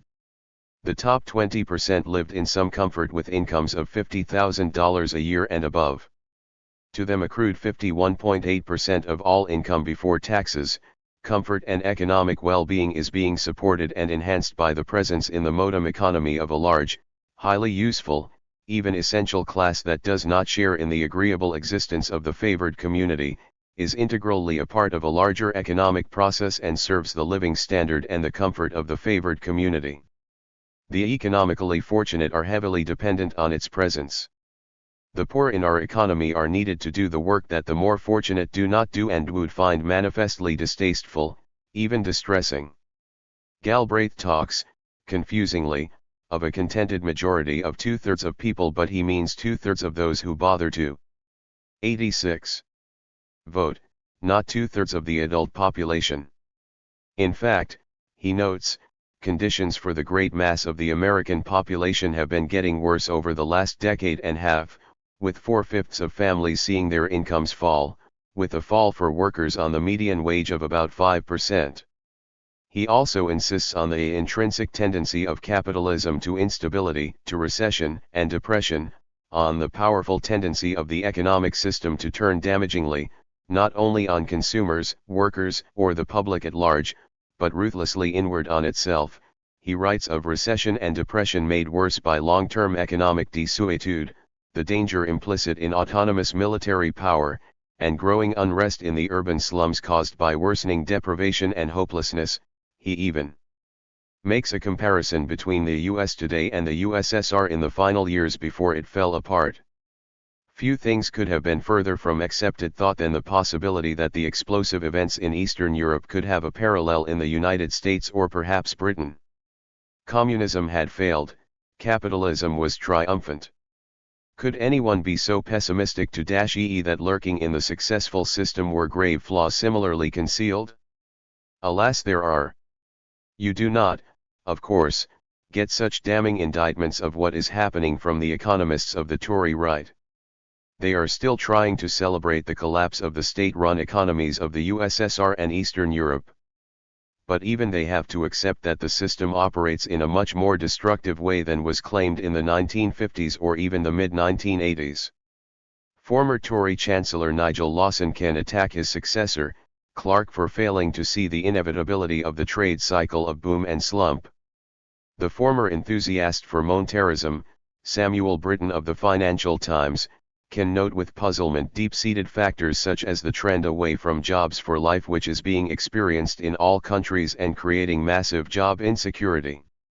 Tory papers reflect the increasingly stressful life of those with jobs in headlines like overwork, the middle-class epidemic, even while they continue to push for still more overwork with calls to save on labor and diatribes against old Spanish practices. Meanwhile, the new right recognize in a back-to-front way the inability of the system to offer hope to many who live within it, with calls for cutbacks in welfare benefits even, in the 87 case of Newt Gingrich in the U.S., extolling the 19th-century workhouse as a way of dealing with the underclass.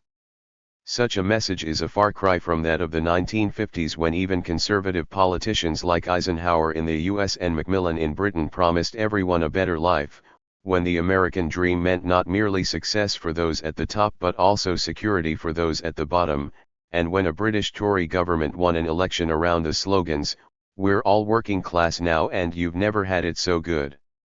It is even a far cry from the 1980s, when Reagan in the US and Thatcher in Britain promised people's capitalism, with wealth trickling down from the rich to the poor. In their own ways, both the center-left and the right are recognizing that the system has entered a new phase in the last quarter of the 20th century, a phase remarkably similar, but on a much bigger scale, to that of the first quarter of the century. The bare statistics show it. Rates of economic growth in all the advanced countries and in almost all the Third World and the non-East Asian newly industrializing countries have been lower since the mid-1970s than they were in the 25 years before. Unemployment rates have risen, on average, over this period too. In the advanced countries, levels of 8, 10, or even 20% are common. In the world as a whole, the United Nations estimates, there are 1 billion unemployed. Even in the most rapidly growing part of the world economy, the so-called Chinese economic space, growth is centered around certain areas, while in the vast Chinese hinterland hundreds of millions are desperate. Average rate of growth of real GDP per person employed. 1960 to 68, 1979 to 88, US 2.60.9, Japan 8.83.1, W Germany 4.21.9, France 4.92.4, UK 2.72.6, Italy 6.31.6, 88. To escape from rural poverty but cannot be provided with jobs in the cities. The slowdown in growth rates reflects a fall in average profit rates, despite all the pressure to speed up work and hold pay down. Average profit rates in both the US and the European Union in the late 1980s were only about 60% of their level in the 1950s and 1960s. Firms have responded to the pressure on profits as they always have in the past, with each trying to recoup its position by further cutbacks in the labor force and further capital-intensive investment. The ratio of capital to labor has grown right across the world. It grew by 2.4% a year in U.S. productive industry between 1977 and 1987, it rose by 2% a year for the British economy as a whole in the 1980s, it doubled in Chinese industry between 1985 and 1990, and in Latin America investment per worker grew by $2,000 in the course of the 1980s. But this means new investment provides fewer and fewer new jobs.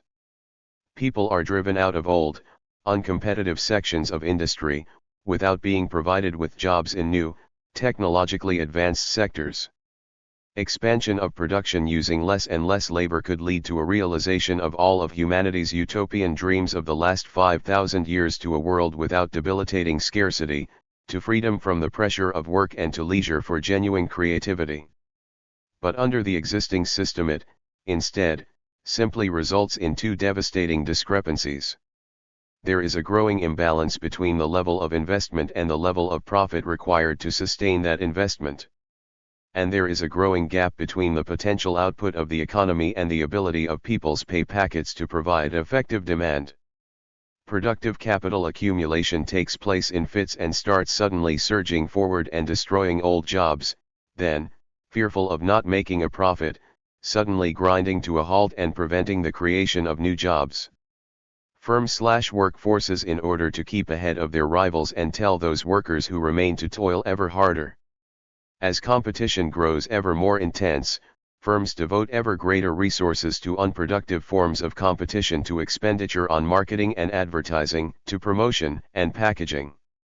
And as average profit rates in industry fall, so there is an increasingly frenetic search for the profit to be gained. 89. From speculation, in the world's stock markets, on office development and land values, in commodities markets, in foreign currencies. Trillions of dollars go into a whole world finance, of junk bonds and derivatives, apparently cut off from the real creation of wealth through work and machinery. The system may have entered a new phase. But the way it operates is not new. It is, in its essentials, exactly the way described by Marx. The only sense in which Marx is outdated is not that the system is more rational than he thought, but rather his picture understates the destructiveness of the system. Capitalists do not merely battle against each other on markets. They also use the state to force rival capitalists to accept their dictates, supplementing economic competition with displays of military prowess. American capitalism seeks to persuade European and Japanese capitalism to accept its dictates by proving that it alone has the power to wage war in the vital oil-rich regions of the Middle East. Iranian and Turkish capitalists rely on the help of their states as they compete with each other for influence and control. In the southern belt of the former USSR, Turkish and Greek capitalists encourage a mini-arms race as each seeks to establish a dominant role in the Balkan countries once controlled by Russia. Germany backs Croatia, the US backs the Bosnian Muslims, and Greece backs the Serbs in horrific wars in former Yugoslavia. The Russian military wage vicious wars to hang on to vital oil pipelines through Chechnya and influence in the Tajik Republic bordering Afghanistan. China, the Philippines, Malaysia, and Vietnam clash over control of the oil reserves thought to lie close to uninhabited islands in the China Sea. Israel tries to carve Egypt out from economic influence in the Arabian Peninsula. The result is that at any point in time there are half a dozen wars or civil wars, using the most horrendous forms of conventional weaponry, in one part of the world or another. Alongside the slaughter and devastation afflicting ever wider sections of humanity is another threat to us all which was hardly visible in Marx's time: the threat of destruction of the environment we depend on to survive. Marx and Engels were fully aware that the mad drive to capital accumulation led to pollution, the poisoning of the ground and the air, the adulteration of foodstuffs and the spread of horrific epidemics. Engels wrote vividly of these things in his book Anti-Düring. But they lived in a time when capitalist industry was confined to relatively small areas of the globe, and the devastation was local devastation, affecting chiefly the workers employed in a particular factory, mill, or mining village. Today capitalist industry operates on a global scale, and its impact is on the global environment, as is shown by the way in which the radioactive clouds from Chernobyl spread out across the whole of Europe, by the way in which the seas are being fished clean of fish, by the damage to the ozone layer by the gases used in aerosols and refrigerators. Above all, there is the threat of the greenhouse gases destabilizing the whole world's climate, flooding low-lying countries and turning fertile regions into deserts. This is the state of affairs which defenders of the capitalist market expect us to glory in. 23. No more answers. The prospects look dire for the existing system and for the 5 billion people who live under it. The most far-sighted believers in reform of the system see this. Unless Western capitalism in general and British capitalism in particular can accept that they have responsibilities to the social and political world in which they are embedded, warns Will Hutton, they are headed for perdition. Yet attempts to reform the system are infinitely less successful than they seemed to be in the 1950s, or even in the 1890s. Hutton himself notes that in Sweden, which used to be portrayed as the finest example of social democratic regulation of capitalism, the first attacks on the welfare state since the 1930s came from a social democrat government curbing the rise in government borrowing, while in France the Socialist Party government of the late 1980s embraced competitive deflation and economic rigor, leading to youth unemployment even higher than in Britain. Spanish socialists and the New Zealand Labour Party have been no less enthusiastic about budget cutting, privatization and restructuring the welfare state than say the Canadian Conservatives. Everywhere the ideological edge of political competition has been blunted. Different political parties, when in government, offer similar programs. In Britain, Labour economic spokesman Gordon Brown used a conference on global economic change in 1994 to criticise past attempts at reform. Past Labour tried to counter the injustice and 91. Failure of free market force by substituting government for the market, and often saw tax, spend and borrow policies as the isolationist quick fix for national decline. The Independent on Sunday, which goes along with many of Brown's ideas, summed up his speech with the headline, "Brown ditches Keynes." Brown justified his stance by saying that the globalization of capitalism, that is the spread of multinational production and finance as well as marketing, rules out old-style Keynesian attempts by national states to insulate themselves from the vagaries of the world economy. The argument has been more fully, and honestly, spelled out by one of Brown's former advisors. Professor Meghnad Desai of the London School of Economics, in a series of columns in the paper Tribune, argues, "It is no longer possible to pursue left Keynesian policies in a single country context. We are now witnessing in the 90s a return to the sort of world socialists of the 19th century knew, with global movements of capital, and the state incapable of exercising much control over the economy. The lack of success of Socialist and Labour Party governments," he insists, "does not result from a failure of will, or the pusillanimity of the leadership.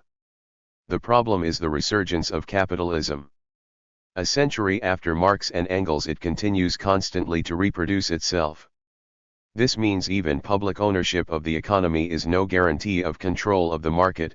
Such arguments have led the Labour leadership to jettison the old version of Clause 4 of the party's constitution, with its commitment to common ownership of the means of production, distribution, and exchange. Their arguments, like those of the revisionist thinkers of the 1890s and the 1950s, are that such formulations are out of date, ignoring fundamental changes in capitalism. In this they are backed by would-be left-of-center economists like Hutton and Desai. Yet there is a vital difference between the arguments of the Labour Party leadership today and those used by the revisionists Bernstein in the 1890s and Crossland in the 1950s. Bernstein and Crossland argued that the system did not require revolutionary or root and branch transformation since it was changing, on its own accord, into something rational and humane. Thus Bernstein insisted, In all advanced countries we see the privileges of the capitalist bourgeoisie yielding step by step to democratic organizations. The common interest gains in power to an increasing extent as opposed to private interest, and the elementary sway of economic forces ceases. Individuals and whole nations thus withdraw an ever greater part of their lives from the influence of necessity compelling them. The increasing internationalization of the system meant that giant crises were a thing of the past. The enormous extension of the world market has increased the possibility of adjustment of disturbances. General commercial crises similar to the earlier ones are to be regarded as improbable. Further, speculative momentum ceases to play a decisive role in the major sectors of production. Crossland, as we have seen, extended the argument, claiming government could exert any influence it likes on income distribution and determine within broad limits the division of total output between consumption, investment, exports, and social expenditure. This permitted it, he claimed, to guarantee full employment, to reduce the level of poverty, to increase workers' rights, and to create conditions for equality. It was this ability which made a socialist takeover of the privately owned means of production unnecessary. By contrast, Blair, Brown, and the others are saying the goal of social ownership has to be dropped because there is no way of stopping the domination of human beings by the economic compulsion of the market. The dynamism of the market and the rigors of competition are welcomed in their rewrite of Clause 4, even though, as any Hayekite would point out, the dynamism of the market is the creative destruction of whole branches of industry and the livelihoods of those who work within them, while the rigors of competition mean the pressure to work harder and longer for less. The labor leadership may not talk in such Hayekite terms themselves, but they accept the logic of the argument. They echo right-wing politicians in saying people have to abandon the notion of jobs for life, they embrace the employer's demand for a flexible labor force, and they refuse to commit themselves to any promise of full employment. Indeed, they have a worked-out argument to the effect that past labor governments appeared to 93. Fail because they promised things they could not deliver. The only way to avoid this in future, they claim, is to promise virtually nothing.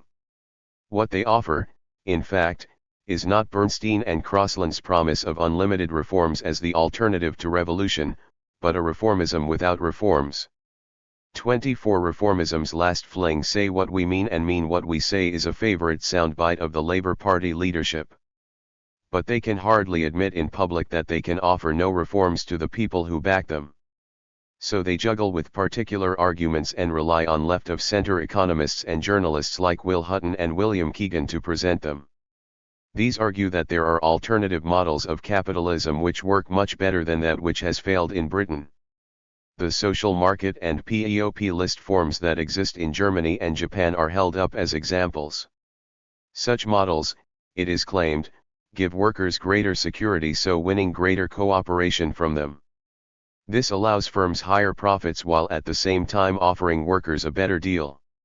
What is more, the subordination of finance capital to industrial capital in these countries makes it easier for them to escape from crises. The result, claims Hutton, is that in Germany, unions forego the right to strike and to pursue their self-interests regardless of the firm's plight, but management eschews the right to run business autocratically in favor of the shareholders' narrow interests. Instead, there is a compromise in favor of concerted and cooperative behavior aimed at boosting production and investment. The German banks are stable backers of German industry and long-term shareholders. This stability of ownership and financial support is matched by a welfare system which offers a high degree of social protection, the visible expression of social solidarity. East Asian and particularly Japanese capitalist structures emphasize trust, continuity, reputation, and cooperation in economic relations.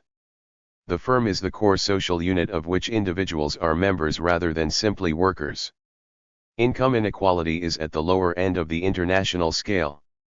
The state seeks to build consensus and guides firms and the financial system in the direction established by the consensus. 94. The logic of both Hutton's and Keegan's arguments is for a reforming government in Britain to remodel British capitalism along these lines. Yet it is not only the British model of capitalism that has been in crisis in the 1990s, but also the German and Japanese models. At the time of writing, Germany is emerging from a serious recession, with current levels of unemployment still above 8% in the West, up from the 2% of a quarter of a century ago. Real living standards of workers have been cut by a unity tax designed to cover the costs of absorbing the East German economy into West German capitalism. The employers have provoked strikes in the key metal-working industry in an unsuccessful attempt to hold wages down below the level of inflation and postpone the introduction of the 35-hour week. And there is a concerted campaign from an allegedly socially conscious employing class to cut pensions and other welfare benefits. As Hutton himself admits, his model is far from stable. Under the pressure of globalization and intense cost competition, the middle stand have begun to lose ground, and the carrot are fears that large German firms are being forced to get their supplies in low-cost countries while overseas producers are winning business in the middle stand carrot heartlands. German banks, under the same pressures, are allegedly becoming more short-term in their horizons. Large firms, determined to emulate the Japanese and contain costs by subcontracting out work and insisting on just-in-time delivery, are asking suppliers to become ever more flexible. As for the Far Eastern model, Hutton admits it has always involved long hours and often demeaning working conditions. What is more, it has usually been imposed by one-party states, or military dictatorships. The biggest East Asian economy, in Japan, is now encountering many of the same problems as in Britain, the US and continental Europe. It ran into deep crisis in the early 1990s. The solvency of its great banks has been threatened. The Financial Times reports a steady shift of production offshore until about a sixth of manufacturing production is overseas, while many Japanese industries are burdened by excess capacity at home and face growing challenges abroad. In 1994, unemployment rose to 95.96. Its highest level for 40 years, with only 64 jobs available for every 100 job seekers. It is difficult to see why the faltering Japanese and German capitalisms should offer a model for weaker capitalisms like that of Britain. Talk of the European or East Asian model of capitalism is often linked to an argument about the importance of human capital, the skills embodied in highly educated labor. Gordon Brown, for instance, has asserted that this is the key to capitalist development today rather than the means of production. Further, Brown claims this makes the old arguments about who owns industry irrelevant. The way for British capitalism to overcome its weaknesses, he argues, is for it to step up investment in human capital through a greater stress on training a skilled workforce. The result then can be higher living standards and better social services paid for by higher productivity, as the economy enters a virtuous circle of rising output, so-called endogenous growth. The argument contains three elementary fallacies. First, even the most highly skilled labor today does not take place on its own, without advanced means of production. In fact, it is more dependent on them than before, which is why the ratio of investment to labor continues to grow right round the world. Second, there is no reason why any one country should be able to commandeer the supply of skilled labor. Even industrially backward countries like India and China contain many millions of highly educated people with all the skills required for highly sophisticated jobs like civil engineering, software engineering, and so on, let alone less highly skilled jobs like computer input and word processing. Only a very small percentage of the total population may have these skills, but the total population is large enough for this small percentage to offer international capitalism comparable amounts of skilled labor as are to be found in many advanced countries. Meanwhile, advances in communications technology are making it possible for skilled design and computer tasks to be done in less advanced countries for transmission back to the advanced centers of production. Under these circumstances, capitalists will use the threat of moving, say, software engineering to somewhere like Bangalore in India as a lever to cut the wages and worsen the working conditions of a workforce in Britain. Nothing Brown or Hutton is prepared to suggest will stop them. Thirdly, even if human capital were central, this would not stop the overall drive in both the world system and its British sector towards deeper crises. The pressures would still be on employers to reduce the levels of employment. So, for instance, the new communications technology known as telematics, based on the convergence between telecommunications and computing, far from enlarging employment, is destroying more jobs than it creates, according to a study by Professor John Goddard of Newcastle University. And nothing stops the devastation caused by periodic overproduction, a devastation that will get worse over time because of downward pressures on the rate of profit. Raising the level of skills in a national economy cannot ward off the tendencies of capitalism towards crisis, noted not only by Marx in the mid-19th century, but also by Keynes in the interwar years. For, to use the jargon of the economists, the question of skills concerns the supply side of an economy, not the demand side, and so can do nothing about the overproduction and unemployment which Keynesianism used to claim to be able to deal with. In dropping that claim, today's reformists are admitting they have no answers to the central problems facing the mass of people today: growing unemployment, job insecurity internationally, increased workloads, and the pressure to accept lower living standards. Hutton admits how limited the options for the national state are. Foreigners own a quarter of British shares, bonds, and bank deposits. The capital's markets veto is particularly strong, and any British government will be imprisoned by their demands for fiscal and monetary caution. His conclusion, however, is not to see that under such circumstances Keynesian reformism is an unworkable fantasy, but instead to claim Keynesianism on a European scale can work where national Keynesianism cannot. Britain has a particular interest in the construction of a more stable international order. But the country cannot act on its own, and this is where the European Union and its potential for organizing concerted action becomes crucial. The countries of the EU together have the power to regulate financial markets and control capital flows, and to play a part in compelling the US and Japan to manage their relationship better as part of a world deal. They have the 97 potential to manage demand, boosting and reducing it when necessary, without having their policies blown off course by capital markets. If Europe wants to defend its idea of a welfare state, it will have to do so in a united fashion. However, any close examination of what has been called Euro-Keynesian reformism proves it is as hollow as human capital reformism.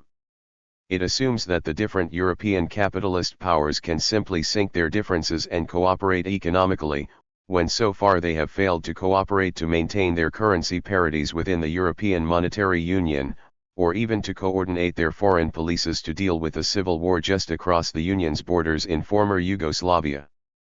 In fact, in each country of the Union, large national companies have close relations with the national state and exert pressure on it to protect their interests against other companies and other countries.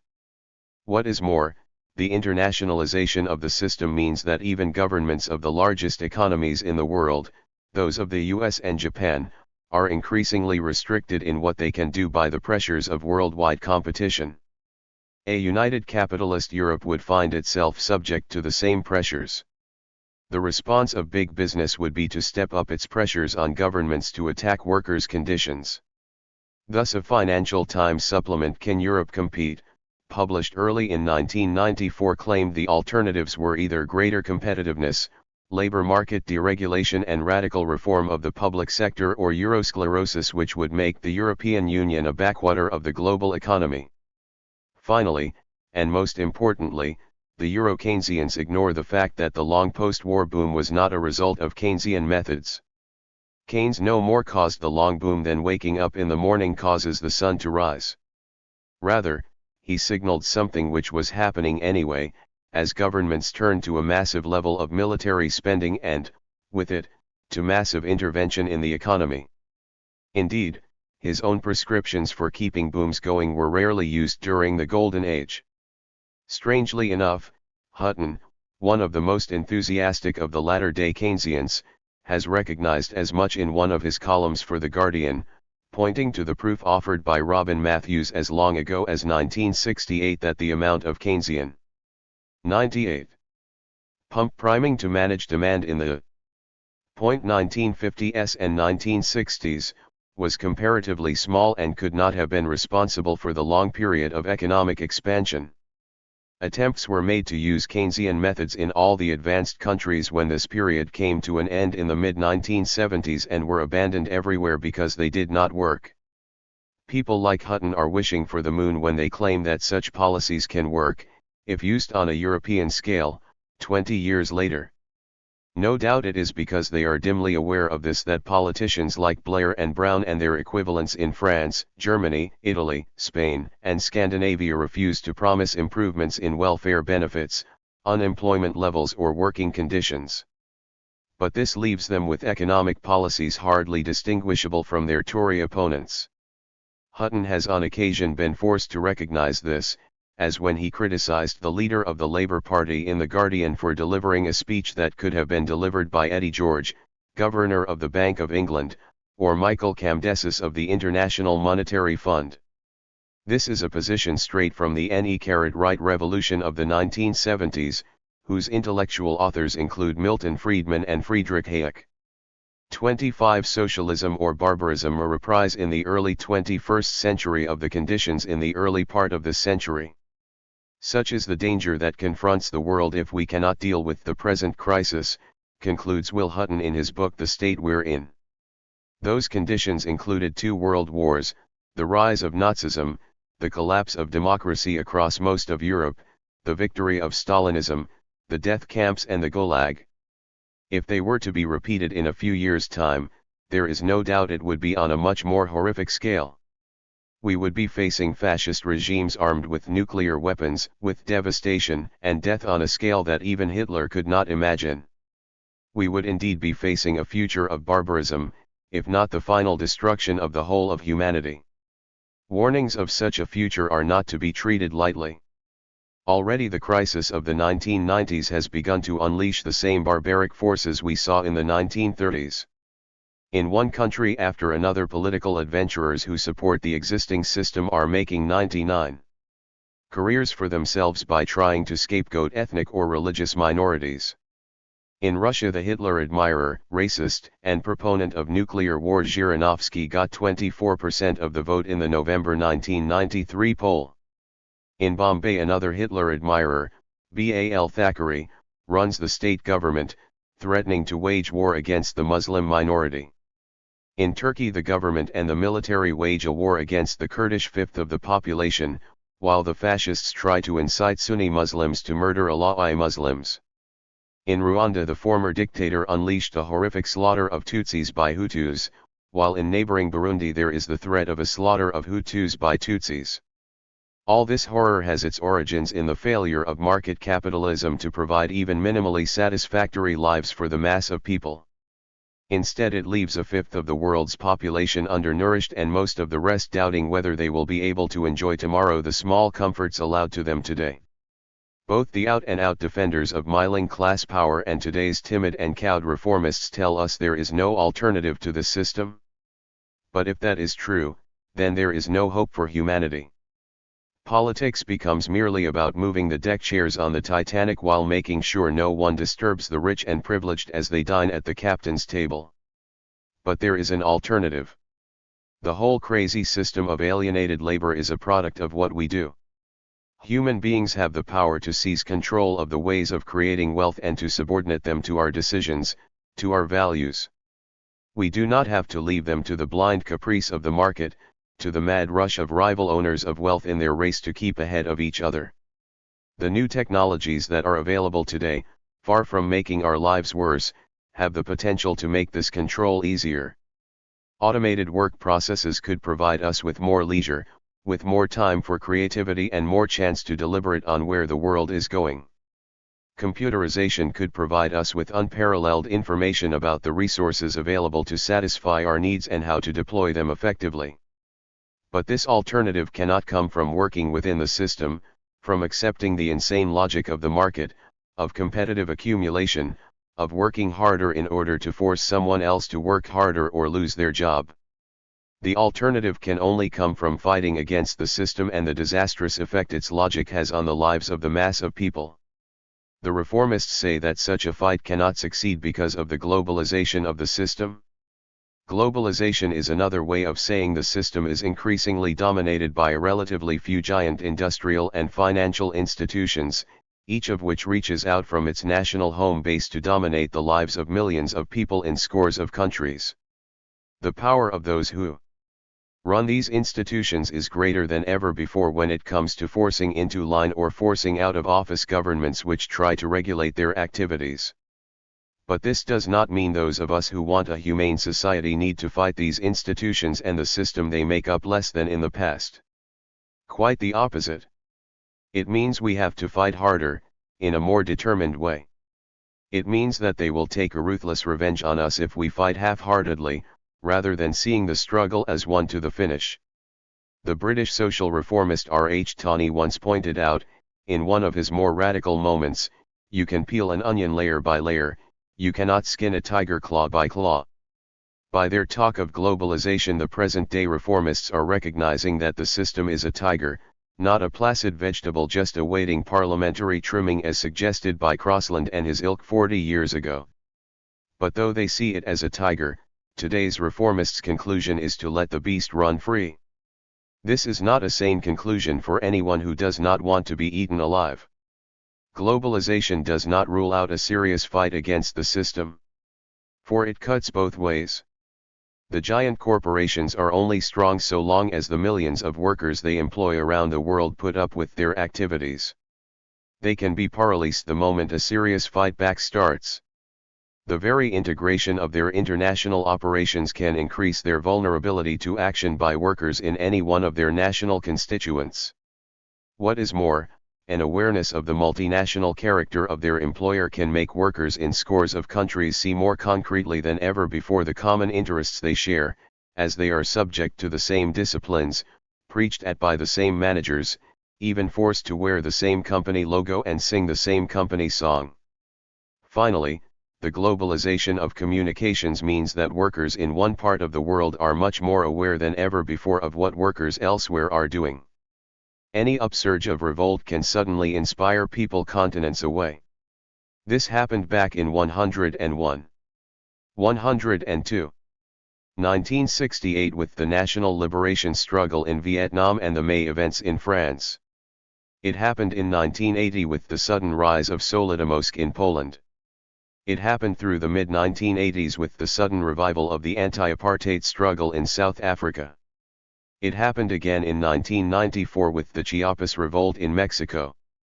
It will happen the next time any great workers' revolt occurs anywhere.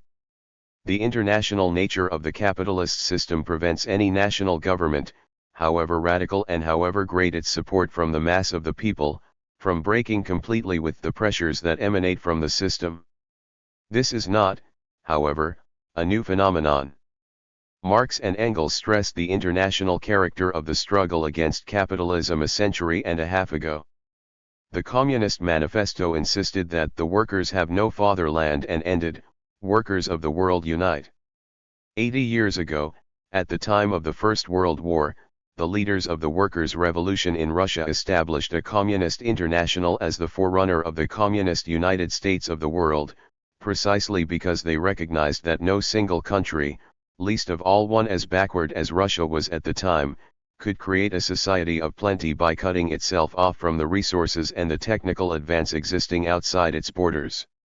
70 years ago Leon Trotsky repeated this argument against Stalin, insisting that talk of socialism in one country was a reactionary utopia, since the attempt to rebuild society in its entirety without access to the wealth existing within the whole world system of capitalism would inevitably fail. But these arguments have never meant waiting for revolution to break out everywhere simultaneously. Every process has to start somewhere, and the process of confronting the alienation, the misery, and the barbarism of capitalism is no exception. It can begin in any place that capitalism exists, and today that is virtually anywhere in the world. But it cannot achieve final success simply in one place. The very survival of a revolt that challenges the system, particularly in a country like Britain which has depended on imports of food, raw material and many other goods for at least 2 centuries, is dependent upon gaining the support of those who are inspired by the revolt outside its borders. Long-term success in remolding society depends on the spreading of the revolt. A single country that overthrows capitalism cannot survive on its own. But it can be the bridgehead which encourages successful revolt in much wider parts of the world system. Opponents of socialism say that even with such a spread of socialism across wide areas of the world, attempts to escape from the dictates of the market are doomed to fail. Trying to organize every area of production so as to satisfy 1,000,001 human needs, they claim, is an enterprise beyond anyone's abilities. All that can happen, they prophesy, is that a new ruling elite will emerge which will dictate to everyone else where they work and what they consume. However, when Marx and Engels, Lenin and Trotsky talked about the transition to socialism, they did not do so in terms of the state taking over all economic decision-making overnight. What they stressed was that those who created the wealth had, through their democratic organizations, to take charge of the key decisions, the decisions that set the parameters within which the rest of the economy operated. The day after the socialist revolution, as the day before, the great mass of people would go to work in factories and offices, and would be paid in money for what they did. They would continue to spend this money as they wished to satisfy their consumption needs.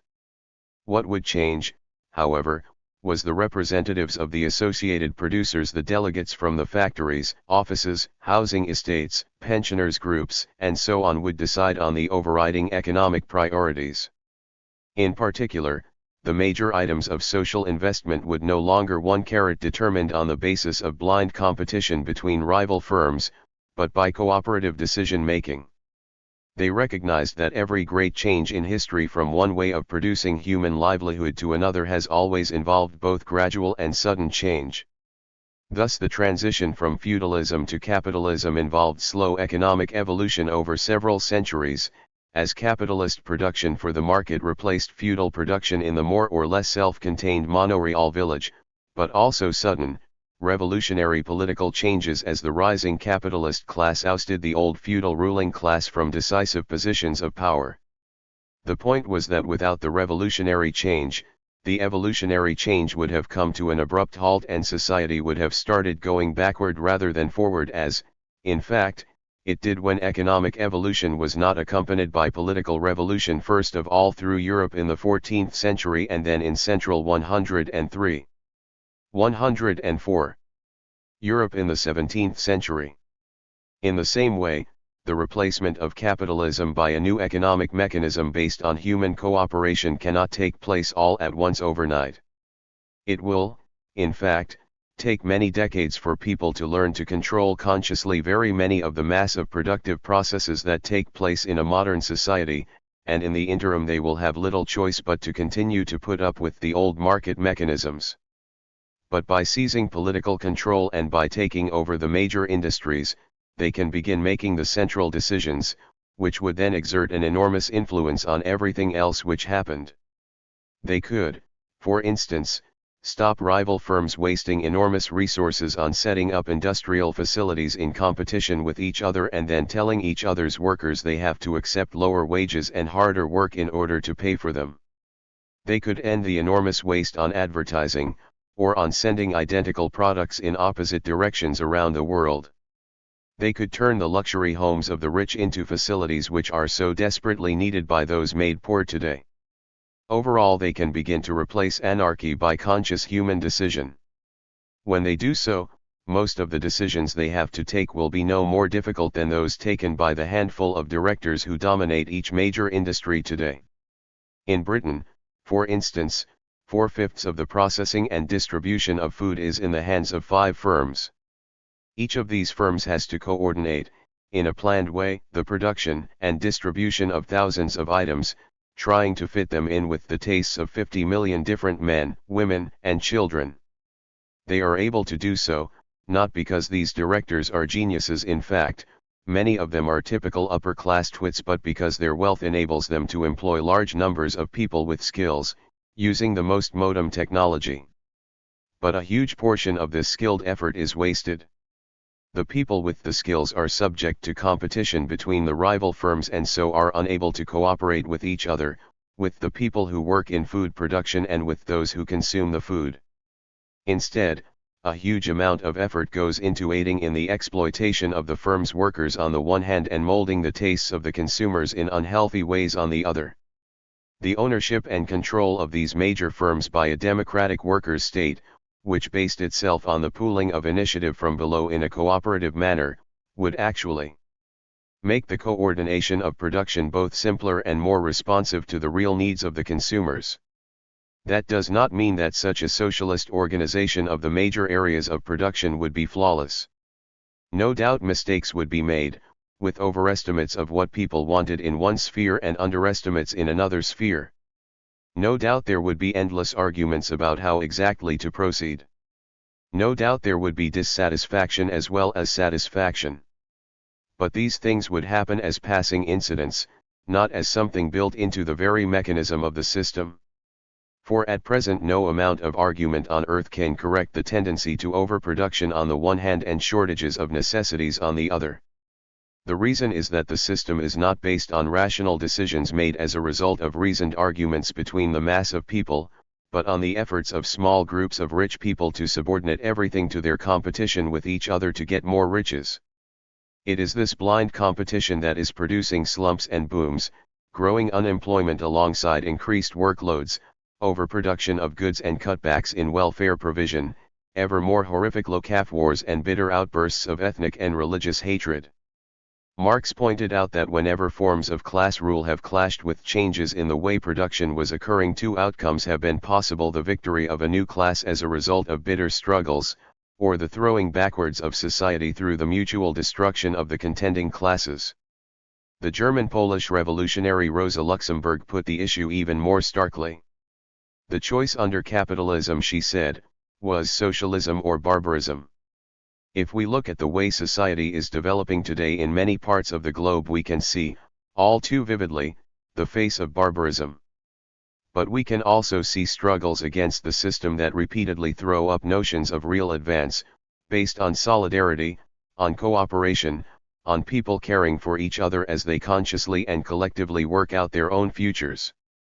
Those who preach half-hearted reform of the existing system preach a capitulation to barbarism. Those of us who look to revolution see in these struggles the possibility of going forward, not back. There is still, as Marx and Engels wrote at the end of the Communist Manifesto, a world to win.